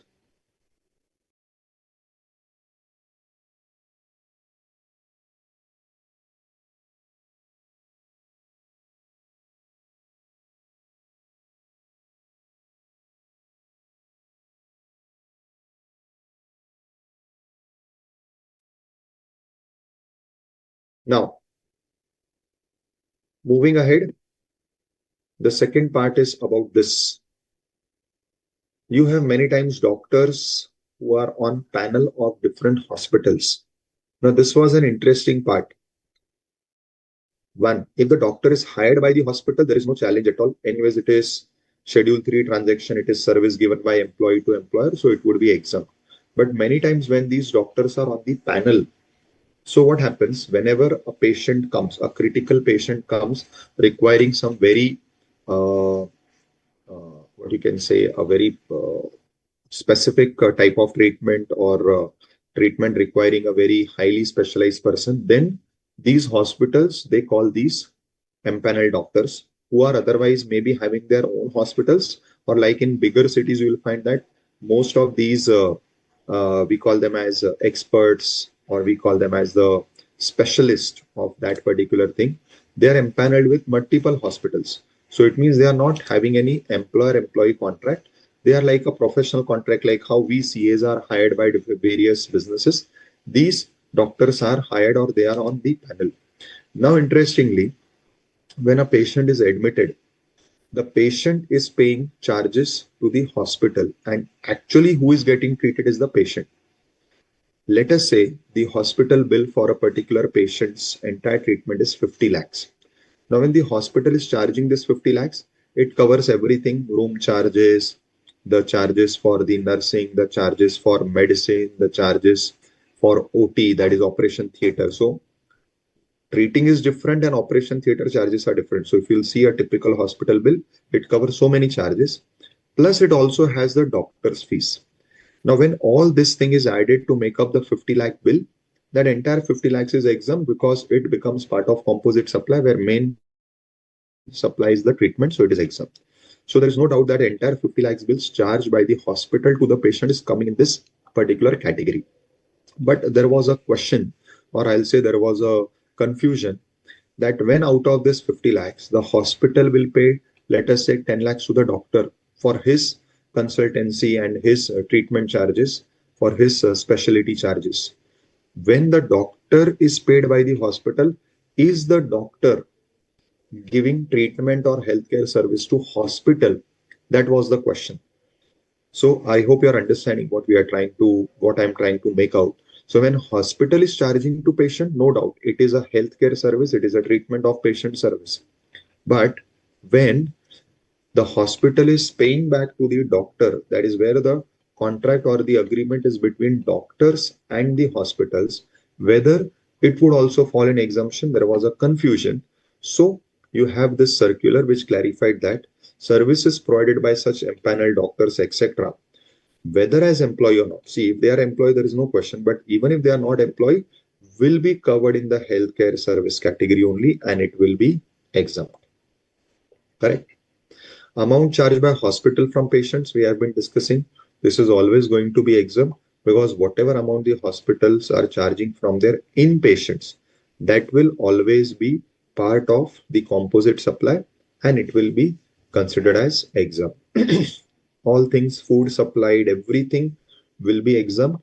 Only condition, as pointed out by Geet earlier, that they should be inpatients. So food supplied to inpatients will be exempt, but any food which is supplied to their relatives or any attendant, that is not exempt. Correct? Now, interestingly, whenever you go to a hotel, sorry, not hotel, hospital room, which is nowadays like a hotel, you also have in a special room, when you take a special room, deluxe, super deluxe, or any of these, you have the accommodation facility for the attendant also. Now, interestingly, there is no clarity given or there is no circular coming that will you split the room charges into charges applicable for patient and charges applicable for attendant, because whatever facilities the hospital is giving to attendant, whether in the form of accommodation or whether in the form of food, etc., that is not exempt. It is never going to be part of composite supply, because composite supply is only the treatment of the patient. Anything given to a person other than the patient cannot come in the composite supply of treatment. However, when you see these special rooms, they always have a facility because they have that extra bed, they have extra that comfort thing, so that even the attendant who is the family member of the patient, who is going to accompany that patient and going to stay there, can comfortably stay. So the question is, are they splitting the room charges? Presently, no one is doing. The entire room charges are getting exempt, but maybe there could be some circular on this in the near future. Next, ambulance service provided. As we saw, ambulance is covered twice. One is separately in 74B, where anybody who's providing ambulance to patients will be exempt. And then secondly, in the healthcare definition itself. So ambulance services are generally covered. So I don't think there is any challenge with this. Now, there is one small discussion relating to where ambulance is provided by government under the National Health Mission. So we have this 108 dial services, whereby when you dial to this, you get this facility from the government. So this is what is run by the government. Now, there is a small discussion relating to this. So Geet, can you please read from here? Some state governments themselves provide the free ambulance services to the patients, while many states are operating the ambulance services on an outsourced model. That is, services are provided by a private service provider (PSP) on behalf of state government, and it charges a fee from the state governments for the said ambulance services. However, in both the cases, ambulance services are provided free of cost to the patients. Services provided by state governments and private service providers by way of transportation of patients in ambulance are exempt under entry 74 above. As regards ambulance services provided by PSPs under NHM on behalf of state governments against consideration in the form of fee or otherwise charged from state government, since ambulance services are an activity in relation to health and sanitation and public health functions entrusted to the panchayat and municipalities under Article 243G and 243W of the Constitution of India. Same would be exempt as under entry 3 if it is a pure service and not a composite supply involving supply of any goods, and entry 3A if it is a composite supply of goods and services in which the value of supply of goods constitutes not more than 25% of the value of the such composite supply. So the point is that where the services are given to patients, that is anyways covered in the above entry 74B separately and also the definition of healthcare. But where these PSPs, who are the outsourced persons to whom the government has outsourced this, so technically again they are providing the supply not to the patients, because see, if you read the exemption, it specifically says ambulance for patients. So here they are providing this service, they are providing the ambulance to the government. So government is paying them some fees or charges. Now, since This is not between this PSP and the patient directly. It is between PSP and the government. The question was whether it would still be exempt under under entry 74. Answer is no. It is not exempt under entry 74. However, when you go to other exemption entries, you will find that there are these two exemption entries 3 and 3A, which we are yet to read. We are yet to go to the government category. So when we read these two entries 3 and 3A, we find that under these two category or under these two entries, there is this particular possibility or this particular point where services given to government is exempt if they are part of Article 243 G and W. And yes, public healthcare or health and sanitation is very much part of 243 W and G. So in this particular case, the services which will be given by these PSPs to the government would fall under one of these entries, and hence that would also be exempt. Yes, read from here, please.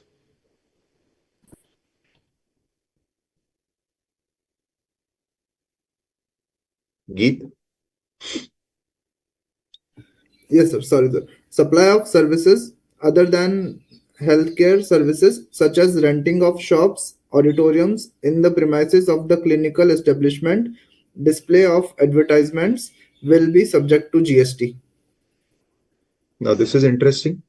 So this is opposite, or this is, I'll say, different from what we studied for education. In education, there was no heading like education services will only be exempt. It was any service provided by education. The only restriction was it should be given to student, staff, etc. Now here in this entry, there are two requirements. One, the provider should be a hospital or a medical practitioner. Two, the recipient not recipient, the nature of service should be healthcare. Now, in this regard, this particular point is of interest that what if nowadays you will see that in your hospitals now big brands are putting their displays. These big brands may be relating to some pharma companies, or nowadays you have so many wellness centers across India that are being set up. So many of these, they put up their advertisement, they put up their display boards or some audio visuals running in the hospitals, and definitely the hospital will be charging some fees, some type of you can say the advertisement charges for using this particular platform. Hence, the question was whether the fees or the advertisement charges which the hospitals are receiving from these advertisement, whether it will be exempt.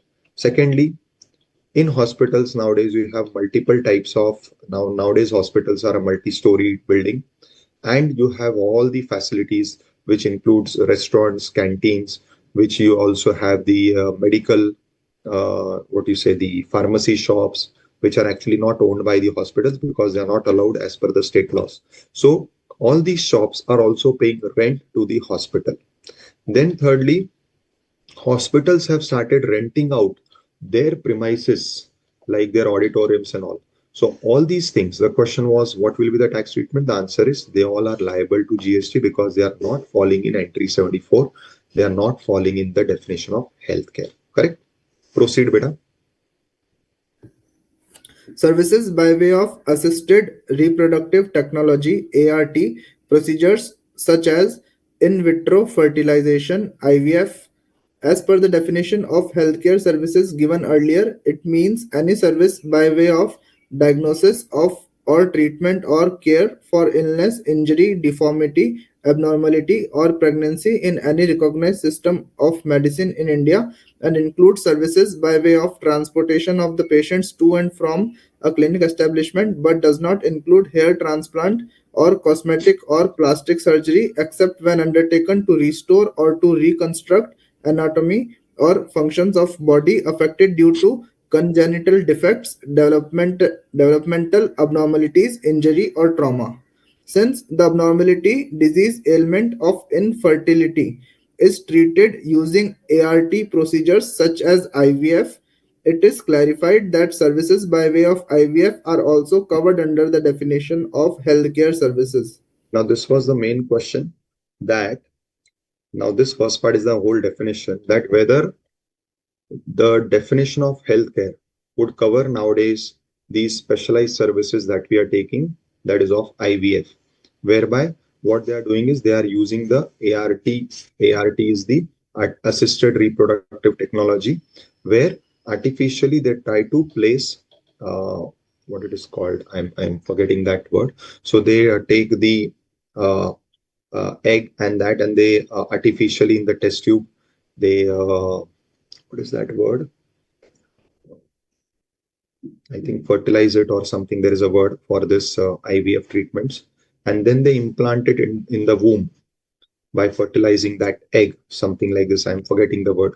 Now, the question was this procedure, Sir, which is called as ART. Yes. insemination, I believe. No, It's not like that. insemination is a different thing. Insemination is a different thing, I think. I'm Okay. forgetting that word. I was discussing this sometime back with one of my doctor friends, and he was explaining me what exactly they do. So there is a terminology, a scientific terminology. So that whole procedure is what is ART procedure, which we normally nowadays known as IVF clinics. Now the question is, it is also a whole hospital setup, but whether it is fitting in that illness, injury, deformity, abnormality, and whether it is fitting in the diagnosis, treatment, care, because both these things have to be satisfied. So one, yes, it is fitting in treatment. Second, where it is fitting, is it any abnormality, deformity? So they have said that you can very well cover it in the pregnancy part, that wherever there is a treatment for pregnancy, that is covered. So they are treating all these IVF clinics procedures to be covered in the pregnancy part and hence exempt. Now we come to the fifth category, which is a very lengthy category where different services provided by government is exempt. Now, more important than this will be the other part where services received by government is exempt, because that is where we are giving some service to the government. That is another part. Here, firstly, we are on the outward side where services given by government is exempt. Now, for this, we have to first understand that, interestingly, if you compare direct and indirect tax, there is a very major difference. In case of direct tax like income tax, the definition of person is not covering government. So if you see the definition of person over there, it does not include central and state government. Whereas when you read the definition of person under the GST, everything else is copy paste with income tax, except for this difference that the GST's definition of person includes central and state government. Now, in this particular case, second thing to be noted is that in the definition of business, again, you will find the last point, the last clause specifically covering government activities, even though done for public welfare, even though done in the capacity as public authority, is first covered in business. So what it shows a clear cut intent of the lawmakers to even keep government at par with anybody else. But in this process, they have holistically covered everything done by the government. Now, see, broadly, government is to only carry out the sovereign function. Sovereign function means the function of administration, the function of governing the country, the function of running the country. And for carrying out that sovereign function, they do so many things. Like you will see day to day, early morning cleaning of the streets, you'll see the street lightings, you'll see free medical camps being run, free schools being run. Now, these are all the services which the government is doing. Now, importantly, you will find that parallelly similar activities are done even by private persons. So private hospitals are there, private schools are there. Now, in all these things, the question is what is taxable, what is exempt. That is where this whole category of entry becomes very, very important. Because in this category of entry, we will come to know what are the outward side services done by the government which are exempt. Now, firstly, understand this. The basic intent of this whole is firstly to exempt the sovereign functions of the government. So what is done by the government purely as a government means what nobody else can do. It is to be done only by government because you are the governing body. They will be exempt. But other than that, which is not a sovereign function, cannot be exempt. However, Out of the non-sovereign functions, you will find now specific things listed out, that if these things are done, they will be exempt. So there are now two categories: sovereign functions, non-sovereign functions. Sovereign functions, you can say, are generally exempt, and non-sovereign functions, only those which are covered over here are exempt. This is point number one. Point number two, there is a confusion between what is government and what is not. Now see, whenever we find any body around us which is having any flavor of governance, we start calling them as government only. But let me tell you, firstly, we have government at three levels: central government, state government, and the local government, which is also called as local authority, municipalities, etc. Now, besides this, you have government entities, you have government undertakings. These government entities, government undertakings are not government per se. Like, you have the PWD department, you have the irrigation department, you have the DIC office, district collector, no, what is this? Development of industry something. So you have so many departments which are government bodies. I agree to them. But are they government by themselves? That is what is the big question. Here, when we are reading these exemption entries, we have to keep in mind that services given by government, which are sovereign function, are exempt. But it is not necessary that every body that you see will be government. Like PWD, Public Welfare Department, Water Department, earlier even your MSCB, that is the electricity boards, they all appeared to us as government, but they are not government.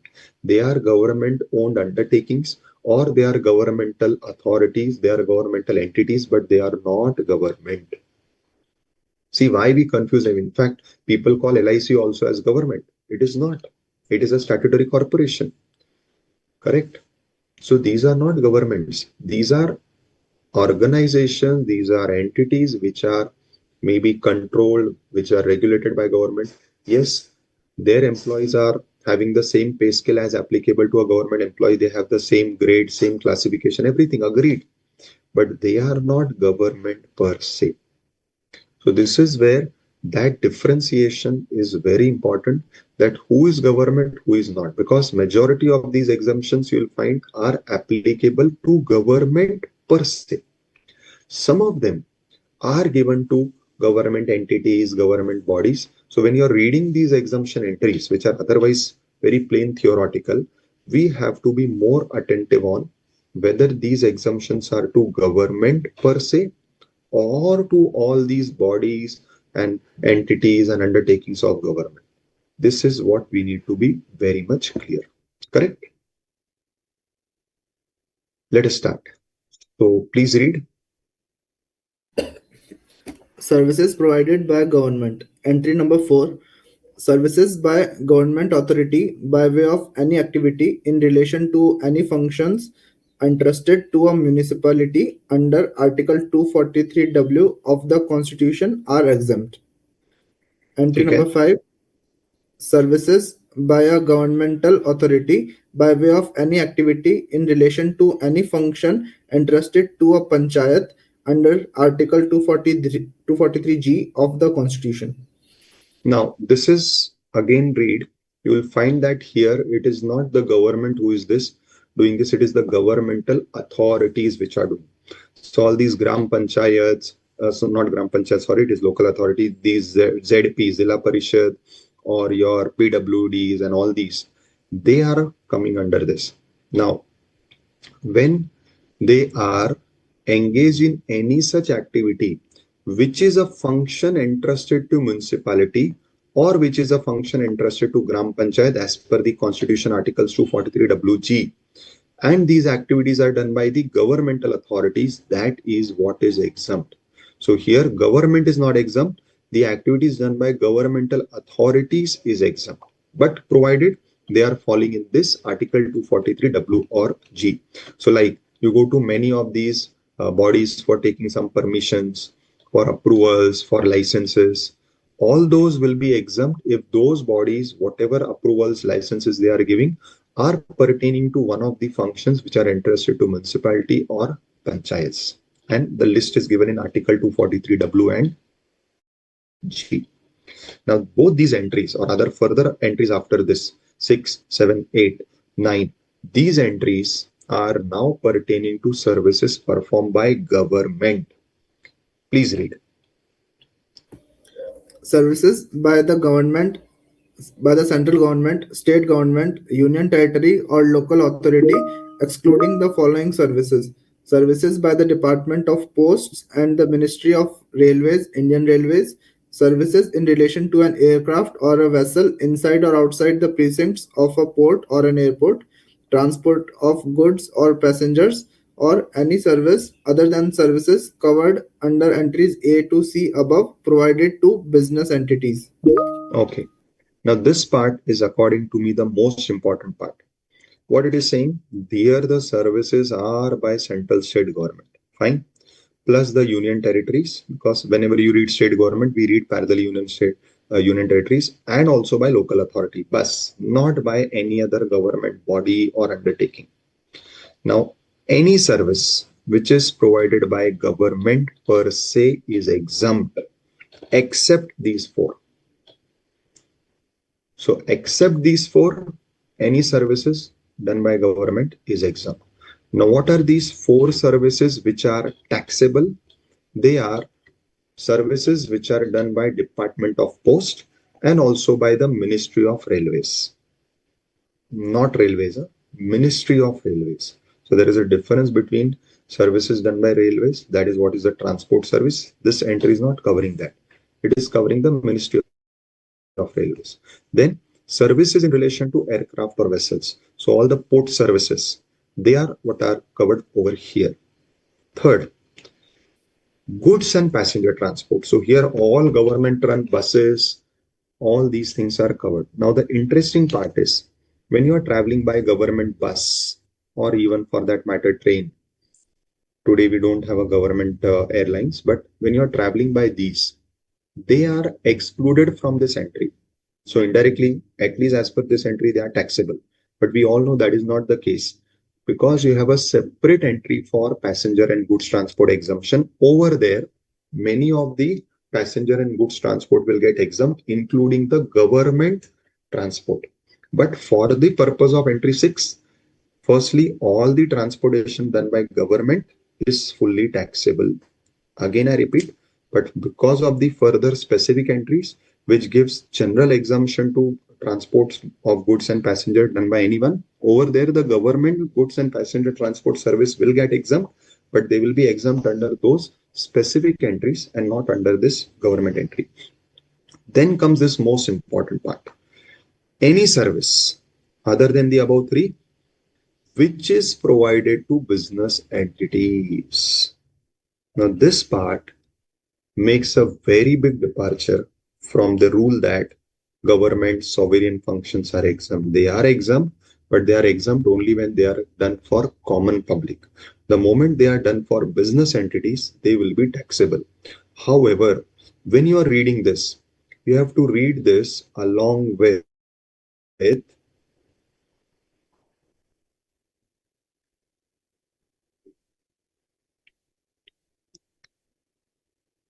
yes, in fact, it is the next one only. Along with entry 7 and along with entry 9. So firstly, what we read over here, these three specific services are taxable, okay. And then any service done by government for business entities is also taxable. However, you have to read this D part along with 7 and 9 because there is some further, you can say, condition to this. So for the time being, any service done by government for business entity is taxable, correct? But now we come to 7 point. Please read. Services provided by the central government, state government, union territory, or local authority to a business entity with an aggregate turnover of up to such amount in the preceding financial year as it makes it eligible for exemption from registration under the Central Goods and Services Tax Act 2017. Okay, Explanation. wait. So when you are reading this D point, you can add this condition. So here, what does G point read? Any service provided to business entity is taxable. However, if the business entity is a small business entity, then it will not be taxable.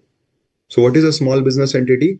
A business entity whose turnover in the last financial year did not exceed the registration limit of 20 lakhs, 40 lakhs, whatever it is in respective states.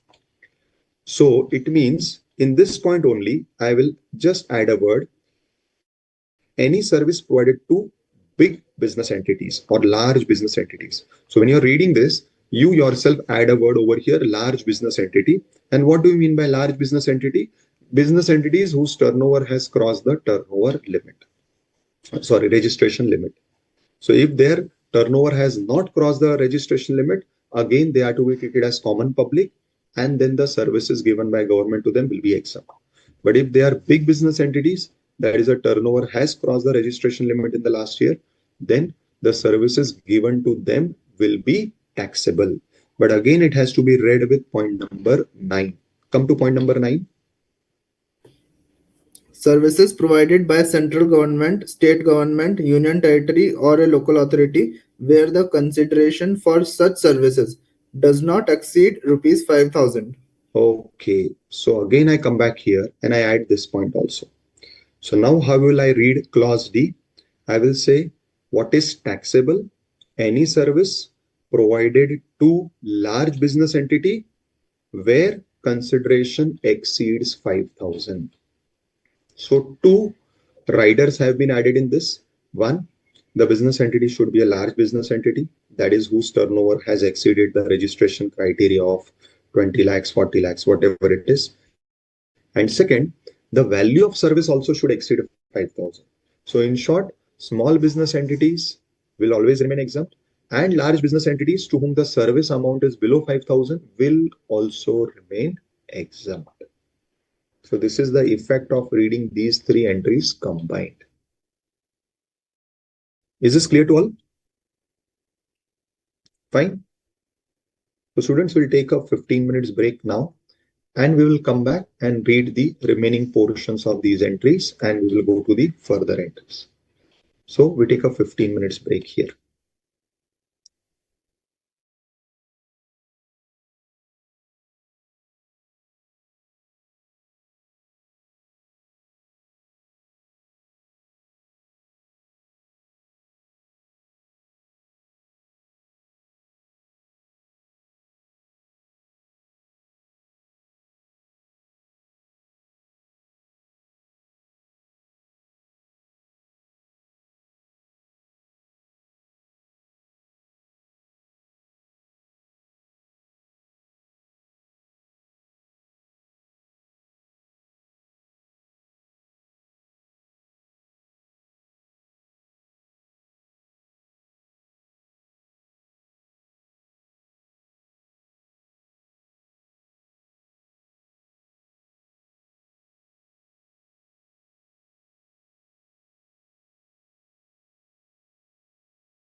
Now, let us complete the remaining part of this. So we are in entry 7 now. So entry 6 have completed with covering all the remaining aspects. Now entry 7. Please read, Geet. Services provided by the central government, state government, union territory, or local authority to a business entity with an aggregate turnover of up to such amount in the preceding financial year as it makes it eligible for exemption from registration under the Central Goods and Services Tax 2017. Explanation: for the purpose of this entry, it is hereby clarified that the provisions of this entry shall not be applicable to the following services. First, item A, B, C of entry 6 above. Second, services provided by way of renting of immovable property. So as I said, this is continuation of above point D. So that is what they have clarified, that this benefit of small businesses is not applicable if it is ABC. So ABC is applicable to all. D was applicable to businesses in which this condition is added that it will not be applicable to small businesses. It means small businesses will still remain exempt. And next, renting of immovable property is also not fully exempt. Why? Because now renting of immovable property is now going in the same direction where we have the renting of immovable property by private individuals. So if private person is giving immovable property on rent or government is giving immovable property on rent, both are having separate exemption rules. So that is why they have removed the renting of immovable property from this exemption. It means for the time being, it is taxable. So it is removed from here means it is for the time being taxable. But again, in that, what is the taxability? What is the exemption? That will be covered in the separate category where we'll go to the generic part of exemption for immovable properties. Go ahead. Now entry number 8.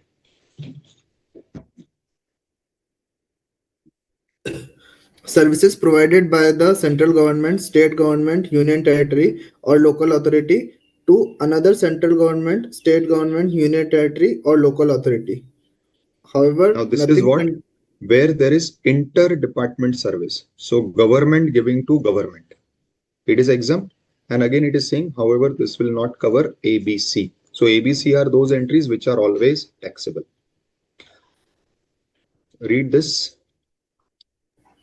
Services provided by central government, state government, union territory, or a local authority where the consideration for such services does not exceed 5,000. Further, in case where continuous supply of services is provided by the central government, state government, union territory, or local authority, the exemption shall apply only where the consideration charged for such services does not exceed rupees 5,000 in a financial year. Now, so this also we had studied. Now there is one small clarification in this.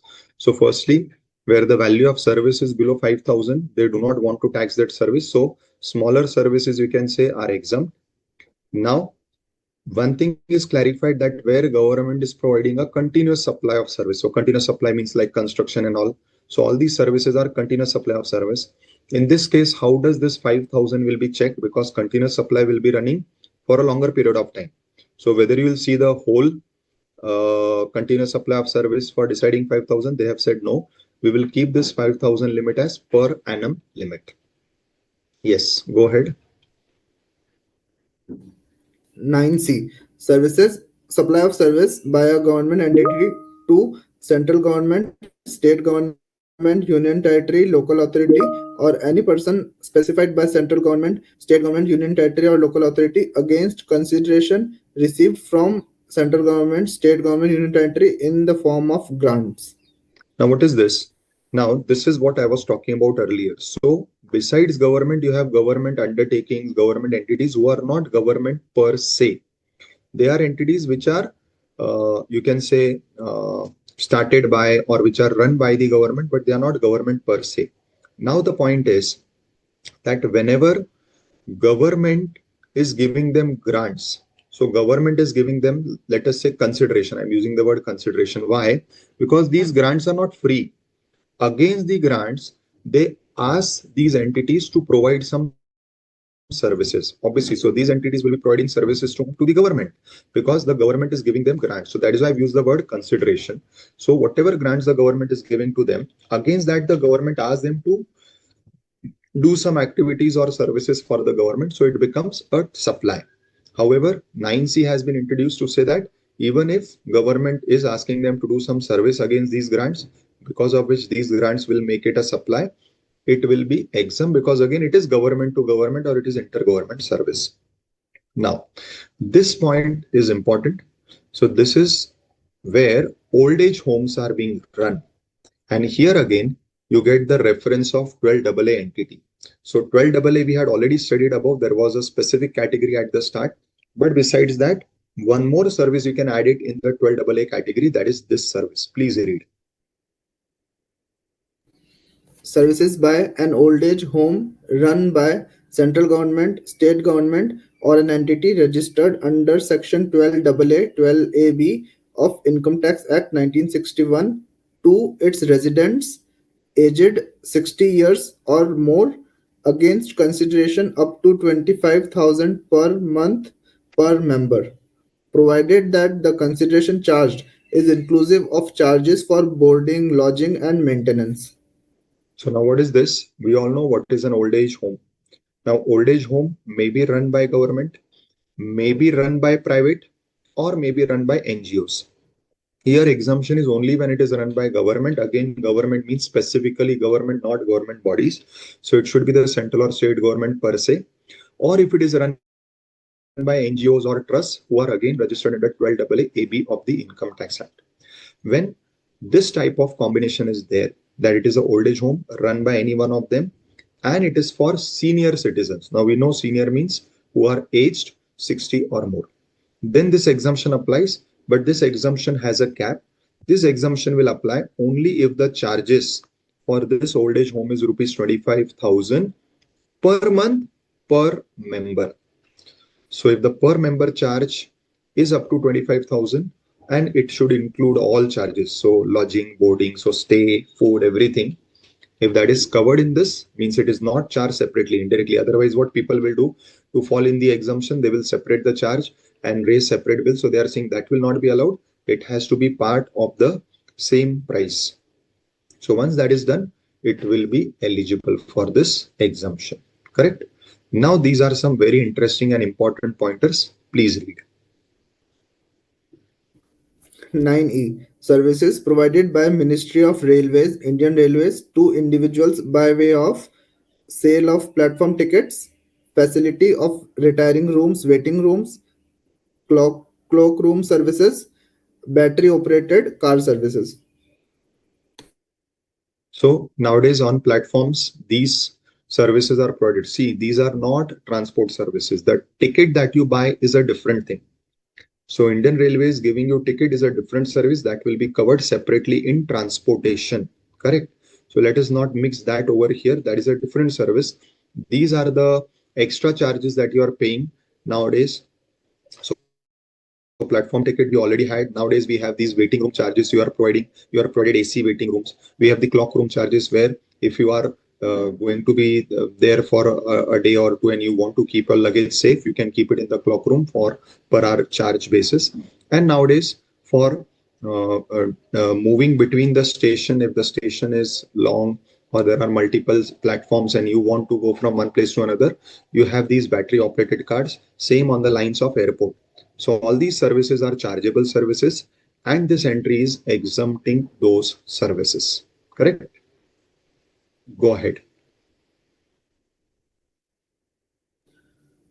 9F. Services provided by one zone division under Ministry of Railways, Indian Railways to another zone divisions under Ministry of Railways, Indian Railways.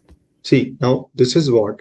Now you will find that many times internally there are multiple services flowing between different zones. Now, what are the zones? Like how we have in our C Institute, we have Western region, we have Eastern region. So even the railways are divided into different zones. So we have the Western railways, we have the Central railways, we have the Northern railways.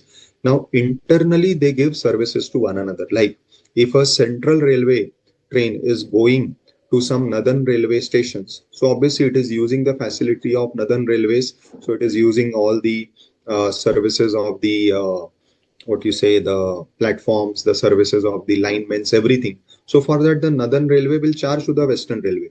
So this is how internally there is a cross charge mechanism. Now again, see, all these you can see is made in bold, and especially all are related to railways. Why? Because again there was confusion, and firstly there was a misunderstanding that railways are exempt by themselves. Then it came to light that railways by themselves are not exempt because they are not government per se. Then the second question came that if they are not government per se and it is not automatically exempt, then what will happen for all these charges? Because then all these charges are not fitting in any of the exemption entries that are generic that we read above. Because if the Indian Railways is not classified as government per se, the above entries that we read will not be applicable. Hence, all this clarity was provided by adding all these special exemption entries. Please read the next one. 9G. Services provided by Special Purpose Vehicles (SPVs) to Ministry of Railways by way of allowing Ministry of Railways to use the infrastructure built and owned by them during the concession period against consideration, and services of maintenance supplied by Ministry of Railways to SPVs in relation to the said infrastructure built and owned by the SPVs during the concession period against consideration. Now, I hope you all know this concept of SPVs. So SPVs, as the full form is, are special purpose vehicles. Now, when I first heard this word special purpose vehicle, I visualized that there is some vehicle. Actually, it is a, let us say, a company, or it is a JV, which is formed as a, now what I'll say. Now example over here is that we want to set a bullet train. Now, for bullet train, there are multiple things to be done, to be set right before a bullet train will be functional. Right from acquisition of land, right from constructing the platforms, right from setting up those specific tracks, because our regular tracks are not suitable for railway, for bullet trains. So all these things have to be taken care of.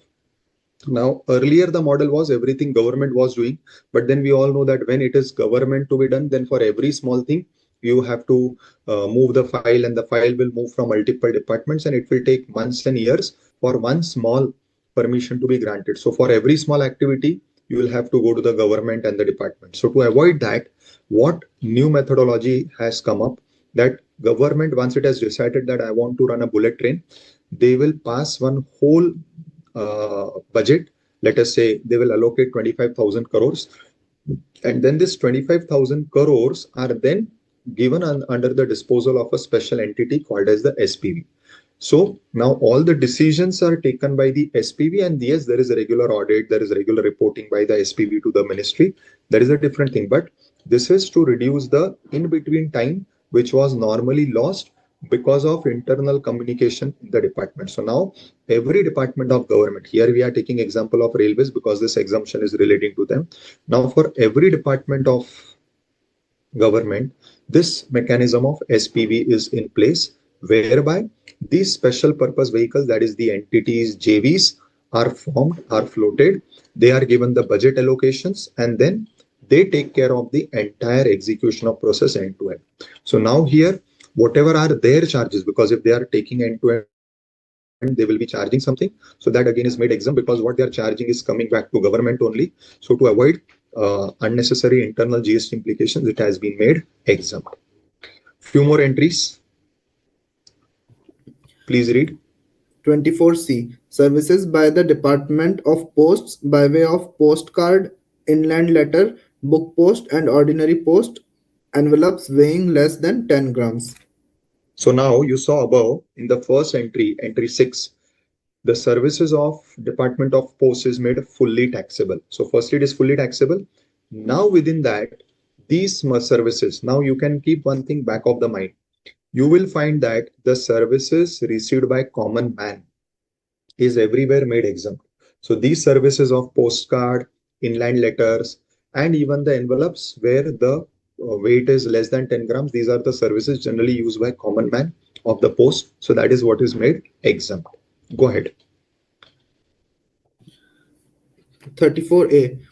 services supplied by central government, state government, union territory to their undertakings or public sector undertakings by way of guaranteeing the loans taken by such undertakings or PSUs from the banking companies and financial institutions. So these are corporate guarantees where the government stand as guarantee for the PSU so that banks will give the loans to PSUs. These loans run in 1,000 crore rupees and the government stand as a guarantor. Now for standing as a guarantor, the government may charge some fees to these PSUs. So that fees which is charged by government to the PSUs is what is exempt. Next. 47. Services provided by the central government, state government, union territory, or a local authority by way of registration required under any law for the time being in force. B. Testing, calibration, safety check, or certification relating to protection or safety of workers, consumers, or public at large, including fire license required under any law for the time being in force. Now, what is 47 covering? Again, it is covering the services which are received by various business entities from the government. Now, as we know, government is also the licensing authority for many things. Like, as you can see, if you want to start a factory, if you want to run a factory, you have to take a factory license. Now, this will be given by government. Similarly, in many businesses, like if you remember a few years back, there were regular fires in coaching classes, there were fires in restaurants. So there are various safety measures, and many of these business entities have to take those certification, that is, yes, you are fireproof or you have made proper arrangements for combating fire if there is any such thing. Now recently, very recently, I think few months back only, there was a news that in Delhi, if I'm not wrong, in some UPSC coaching center, which is over there in Delhi, there are many underground, what you can say, basements where many these coaching classes were being run. And suddenly there was a type of flash flood and the water was filled in. And because the doors were very small, and somehow the students got stuck up, and many students unfortunately died in that sudden water logging in that basement. So for all these now, government has made some strict safety measures for which you have to keep on getting the licenses, the safety certifications. Every year it has to be done. So every year you will be inviting that particular person from the government body department who will be giving you license against some fees. That fees is what is made exempt over here in section in entry 47. Go ahead. 61. Services provided by the central government, state government, union territory, or local authority by way of issuance of passport, visa, driving license, birth certificate, or death certificate. We all know what these are. Next. 62. Services provided by central government, state government, union territory, or local authority by way of tolerating non-performance of a contract for which consideration in the form of fines or liquidated damages is payable to the central government, state government, union territory, or local authority under such contract. Now, what is this? See, we all know government gives many contracts. Similarly, government gives various subsidies and various nowadays you have so many schemes. Now all of these have some rider clauses that in order to be eligible for this you need to keep on doing this for next 5 years, next 10 years. Now if later on it is found that any of these contract clauses are breached, the government imposes a fine or a penalty which is a part of this. Now to avoid paying any tax, this is the entry given where it is said that what is the service provided by the government? The service is the toleration of non-performance of the contract. So we had put some specific clauses in the contract that you need to perform these things. If you did not perform or honor any of those conditions, then the government used to levy some type of penalty. So that penalty, that fine is made exempt by way of entry 62. So students, I think you all can read these remaining entries. They are very much theoretical. So these are some of the entries which are listed out where certain specific services, certain specific activities done by government, where they are charging some fees that have been made exempt. The important ones are the above ones which we just read. So I'll request that you all read all these things, plus read again all these explanatory part given below for each of these services, right? Now I think Shefali ma'am is there and she has to conduct some quiz with you all. Yes, good morning, ma'am. Good morning, sir. And So good morning students, to we all the conclude students over also. here. Yeah, sorry. So students, we conclude over here and the remaining we will complete in the next class. Please read the whole module now so that in the next class we can conclude the whole chapter with all of your doubts. Fine. So thank you everyone. Over to you, ma'am. Thank you, sir. Thank you, sir. Okay. So today I just want to give an idea of the GST Titan quiz, which we have actually tried in the intermediate LVC. Now we want to try it for the final LVC also. We want our students to be aware of it. And today we'll be having very short quiz of 3 to 4 questions. But I want you to know how to join this quiz, and then you will get an idea of how to go for the quiz. Just a minute. Just a minute. Let me see where is that quiz available. Okay. So I will be sharing a screen with you all, and hope my screen is visible to you all. Is it visible? Those who are there with us in the Zoom, as well as those who are there watching on YouTube, I request all of you to scan this code and join the quiz. So I will be giving you 2 minutes to join the quiz, and then so you have to do it with a separate device. With a mobile device, you can join this quiz, and then because today is just to give you an idea, because you have to join through a separate code, separate device. This code you have to scan. So I request you to join this. Can you scan this? Can you tell me in the chat box whether you are able to join this quiz or not?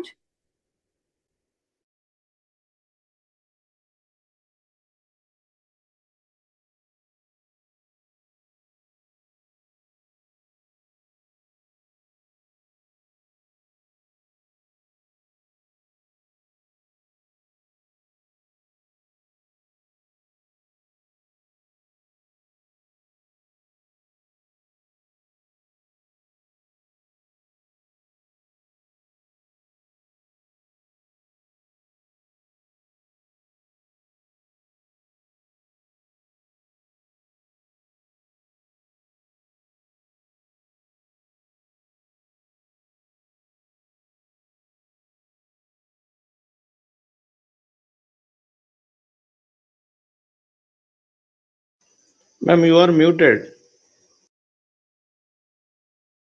Okay, I forgot.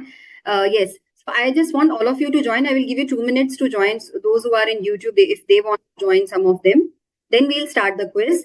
We'll have 4 questions today in the quiz, and full-fledged quiz we'll have in next class, because by that time your exemption from GST chapter will be completed. So just 2 minutes I will be giving you to join.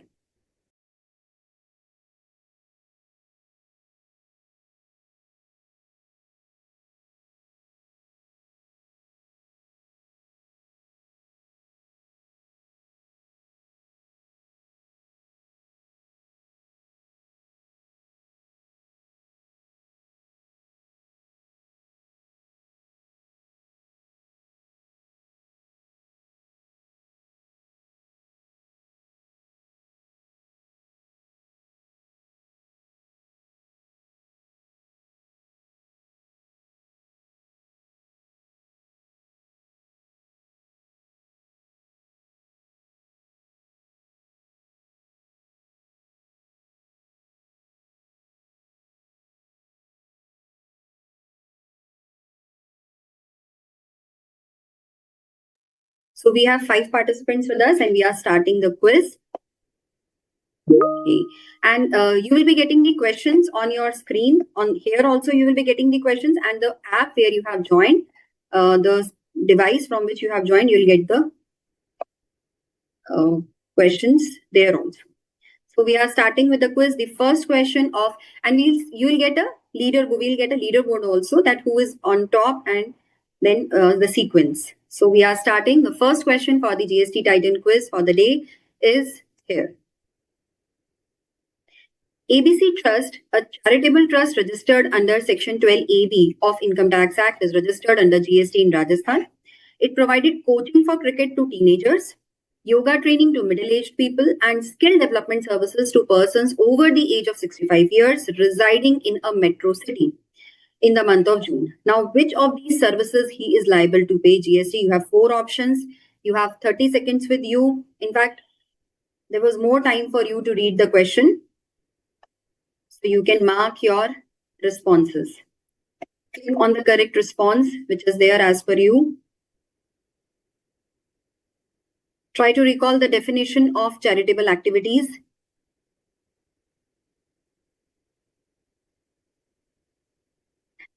So is it so that time has been less for all of you? Because I don't think anybody has marked the answer right now. Anything if you...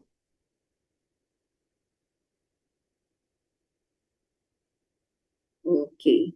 So only one student has marked the answer and that is also not correct. So we could not see the leaderboard at present because leaderboard we see when we actually get some correct answer. So let me tell you this question first of all, that what was the correct answer to this particular question. Okay, some is not able to access, waiting in lobby. Okay, you are not able to join the quiz, Geeta. The name is being shown. Others also, are you facing this problem that you're not able to access the quiz? Because that is why Yes, ma'am. I'm also not able to join. I have joined the quiz. I cannot answer. I'm not able to see the questions on the board. So are you not able to see the questions on your app? You have joined it through a mobile phone? Yes. Okay.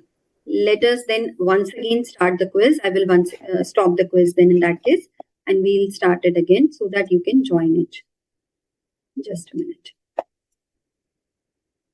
In that case, the code will change now because when we start the quiz again, the code will change. You all have to once again scan the quiz code. This is the QR code which you have to scan. Let us start it once again.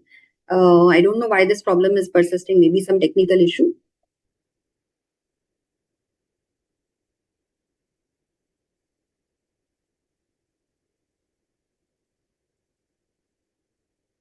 So are you able to scan the code now?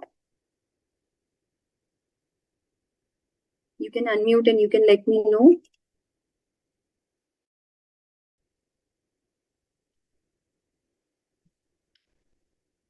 I think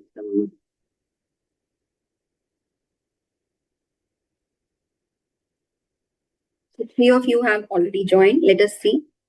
Others can join. Okay, Geeta has joined now. And Swaminathan, Sanjay, Neha,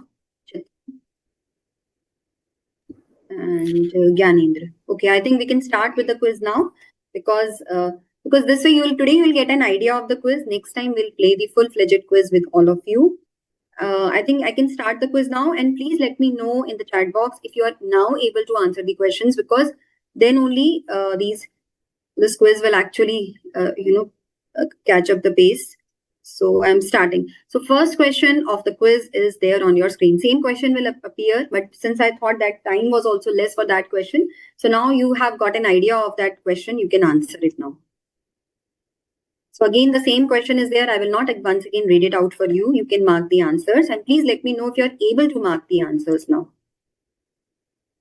Okay, Geeta is now able to mark the answers. Others can also let me know if they are able to mark the answers. In fact, I can see the answers being marked by all of you now. So please mark the answers. Click on the correct option as per you, which is there. Try to remember the definition of charitable activities, which is given in the exemption notification. You must have gone through it. This question is a bit tricky. Other questions you will find a bit easy. So, and next time I will try to make more tricky questions, because then you will be completing the topic. So you can answer it. So last few seconds for the quiz.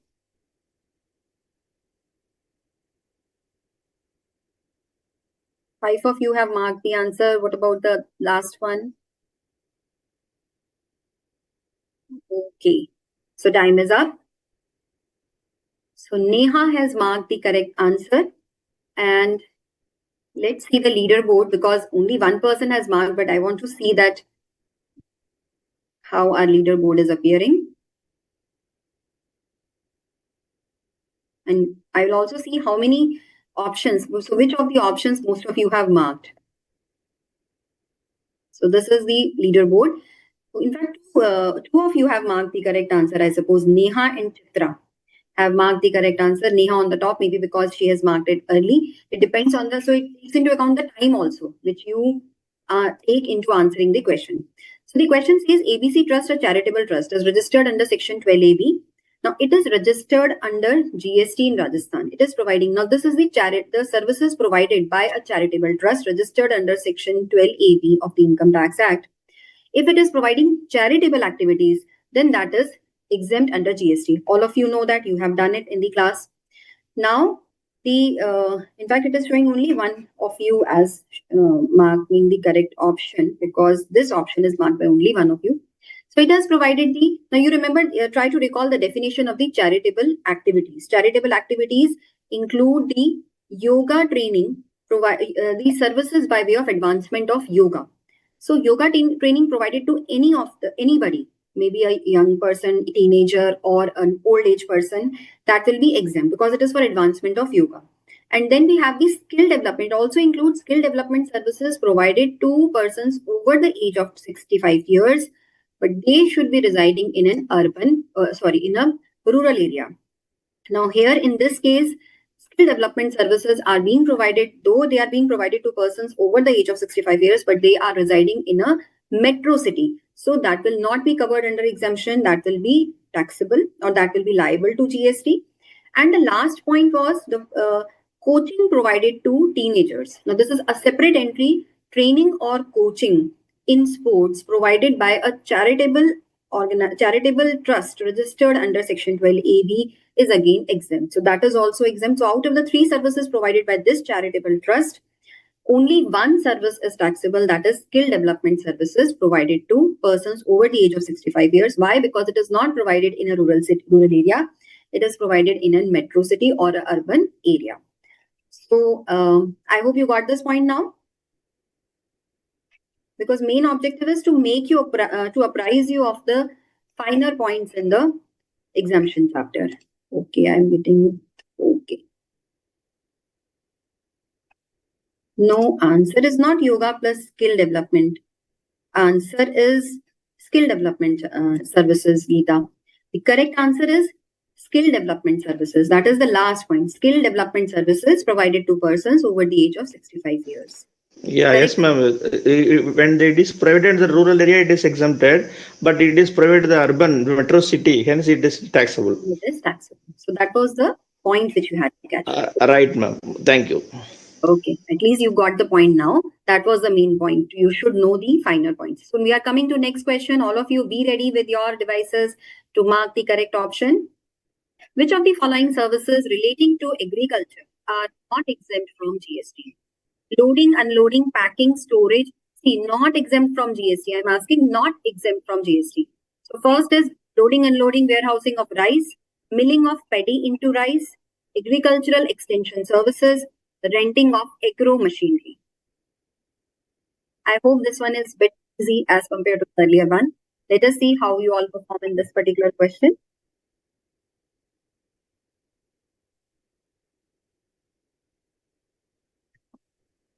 Okay, all of you have answered this question, and now on the top we have, let us see first of all the leaderboard, and then we'll see what is the correct answer. So on the top we have now Geet Chauhan. Sorry, I was actually pronouncing the name wrongly. It is Geet Chauhan on the top, then Swaminathan, Sanjay, and then Neha and Chitra. So I hope all of you have answered correctly. That is why you are on the leaderboard. And let us see how many of you have answered it correctly. So all six of you have answered it. 6 have answered it correctly and 6 have answered it incorrectly. Correct answer is milling of paddy into rice. So loading, unloading, packing, storage, or warehousing of rice, there is a separate entry which makes it exempt. Similarly, agricultural extension services is a part of the basic agricultural entry where we have lot many services. agriculture related services, renting of land, and then we have the services provided by APMC. So one of them is agricultural extension services.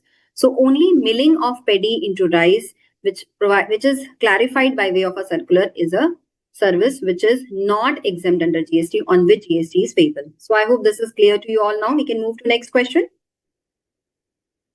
Okay.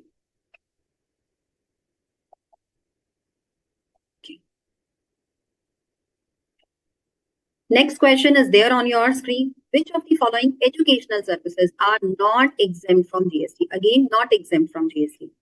JEE main entrance exams conducted by National Testing Agency. Long duration programs, 2 years programs conducted by IIMs. Coaching for preparation of UPSC entrance exam provided by Perfect Coaching Classes. And last one is catering services provided by Little Angels Public School. So you have 30 seconds to answer this question.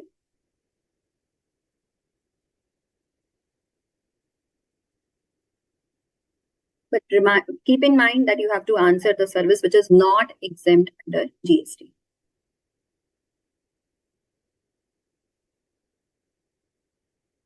Last few seconds left.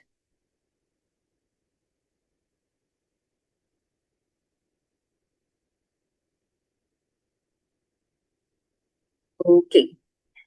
So we got the leaderboard. Let us see. So on the leaderboard, on the top, we again have Geet Chauhan. On number 2, we have Sanjay, Swaminathan, Chitra, and then Gyanendra, and last is Neha. So we'll keep shuffling. You know that one answer here and there, you will, you will step up the ladder or you will be down. But only thing is that you are trying and you are trying to answer the questions. So let us see what this question is all about. Which of the following educational services are not exempt? So let me see which was the wrong answer, which was marked by one of you. Catering services. So catering services, if they are being provided to a preschool or a school providing up to higher and senior secondary education, that is exempt from GST. Apart from that, it is provided to anyone else, that is not exempt from GST. So this entry was correct. This was exempt. So what was not exempt was the coaching classes, because that is not provided by an educational institution. Perfect Coaching Classes is not an educational institution. Okay.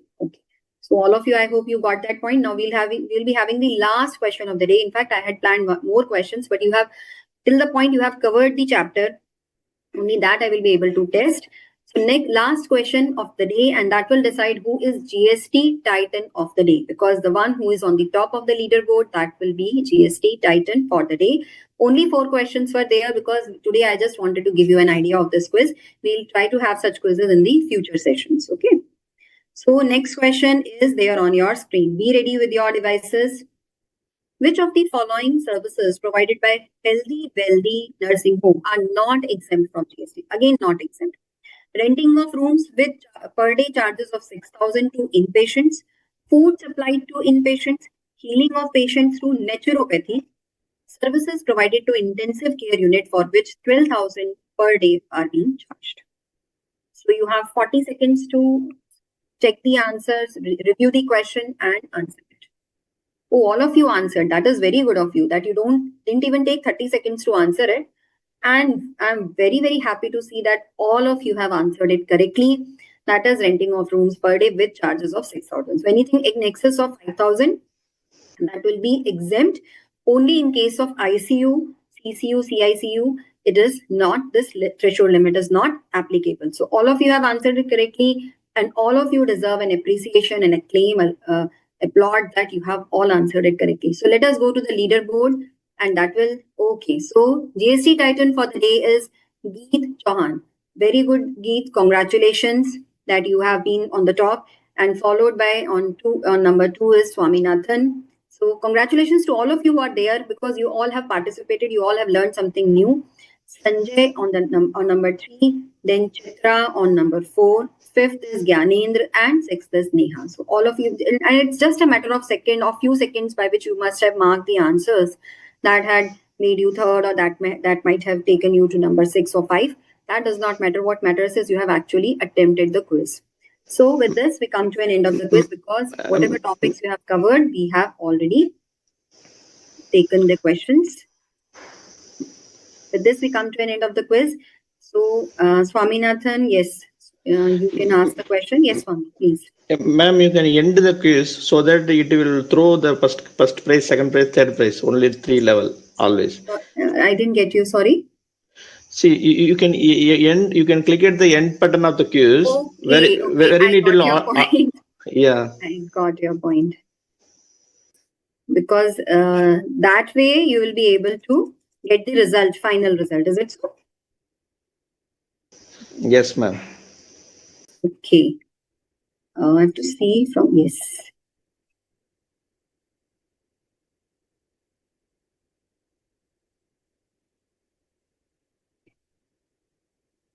So you can see that who are there on the top 3 positions. And congratulations once again to all 3 of you. Hope you enjoyed this quiz.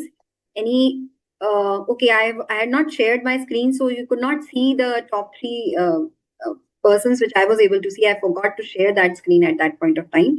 But on your devices, you must have seen that, yes, top 3 persons have been mentioned as the GST titans. So quiz has actually ended. So hope you find it interesting. And should we continue it in the next sessions? Any feedback from all of you? Ma'am, it's Yes. very good and interesting to recall all the provision whatever we have studied, and the chance for correcting ourselves and learning further by attending this kind of quiz, ma'am. Yes. Thank you so much for this. Thank you, Swaminathan. Thank you, Geet. So we'll try to have more of such quizzes in the future classes, and then you can participate. But please come prepared. In next class, try to revise all the concepts which you have done till now, and in the next class, be attentive so that when we conduct the quiz, you are in a better position to answer all the questions. Okay, Geet also found it useful. Okay. So with this, we come to an end of the session. Yes. Ma'am, for the next quiz, up to which chapter you will be having the quiz, ma'am? Quiz you are asking? Yes, ma'am. Yes, ma'am. Most probably in exemption from GST. Next class will be on exemption from GST only. You will be continuing with the same topic. So I will try to conduct a short quiz on exemption from GST only. It will be covering all the topics, all the entries, because by end of the next class, you will be completing all that. So today you go and revise whatever you have done in this chapter till now. And in the next class, whatever you will be doing, quiz will be based on this chapter only. So that will become easy for you to answer the questions. Okay? All right, ma'am. Thank you, ma'am. Okay. So with this, we come to an end of the class. Thank you so much for the patient listening. Thank you, Chitra. Okay. Thank you, ma'am. Thank you, ma'am. Thank you. Ashok ji class end कर दीजिए. Thank you, same to you. Bye.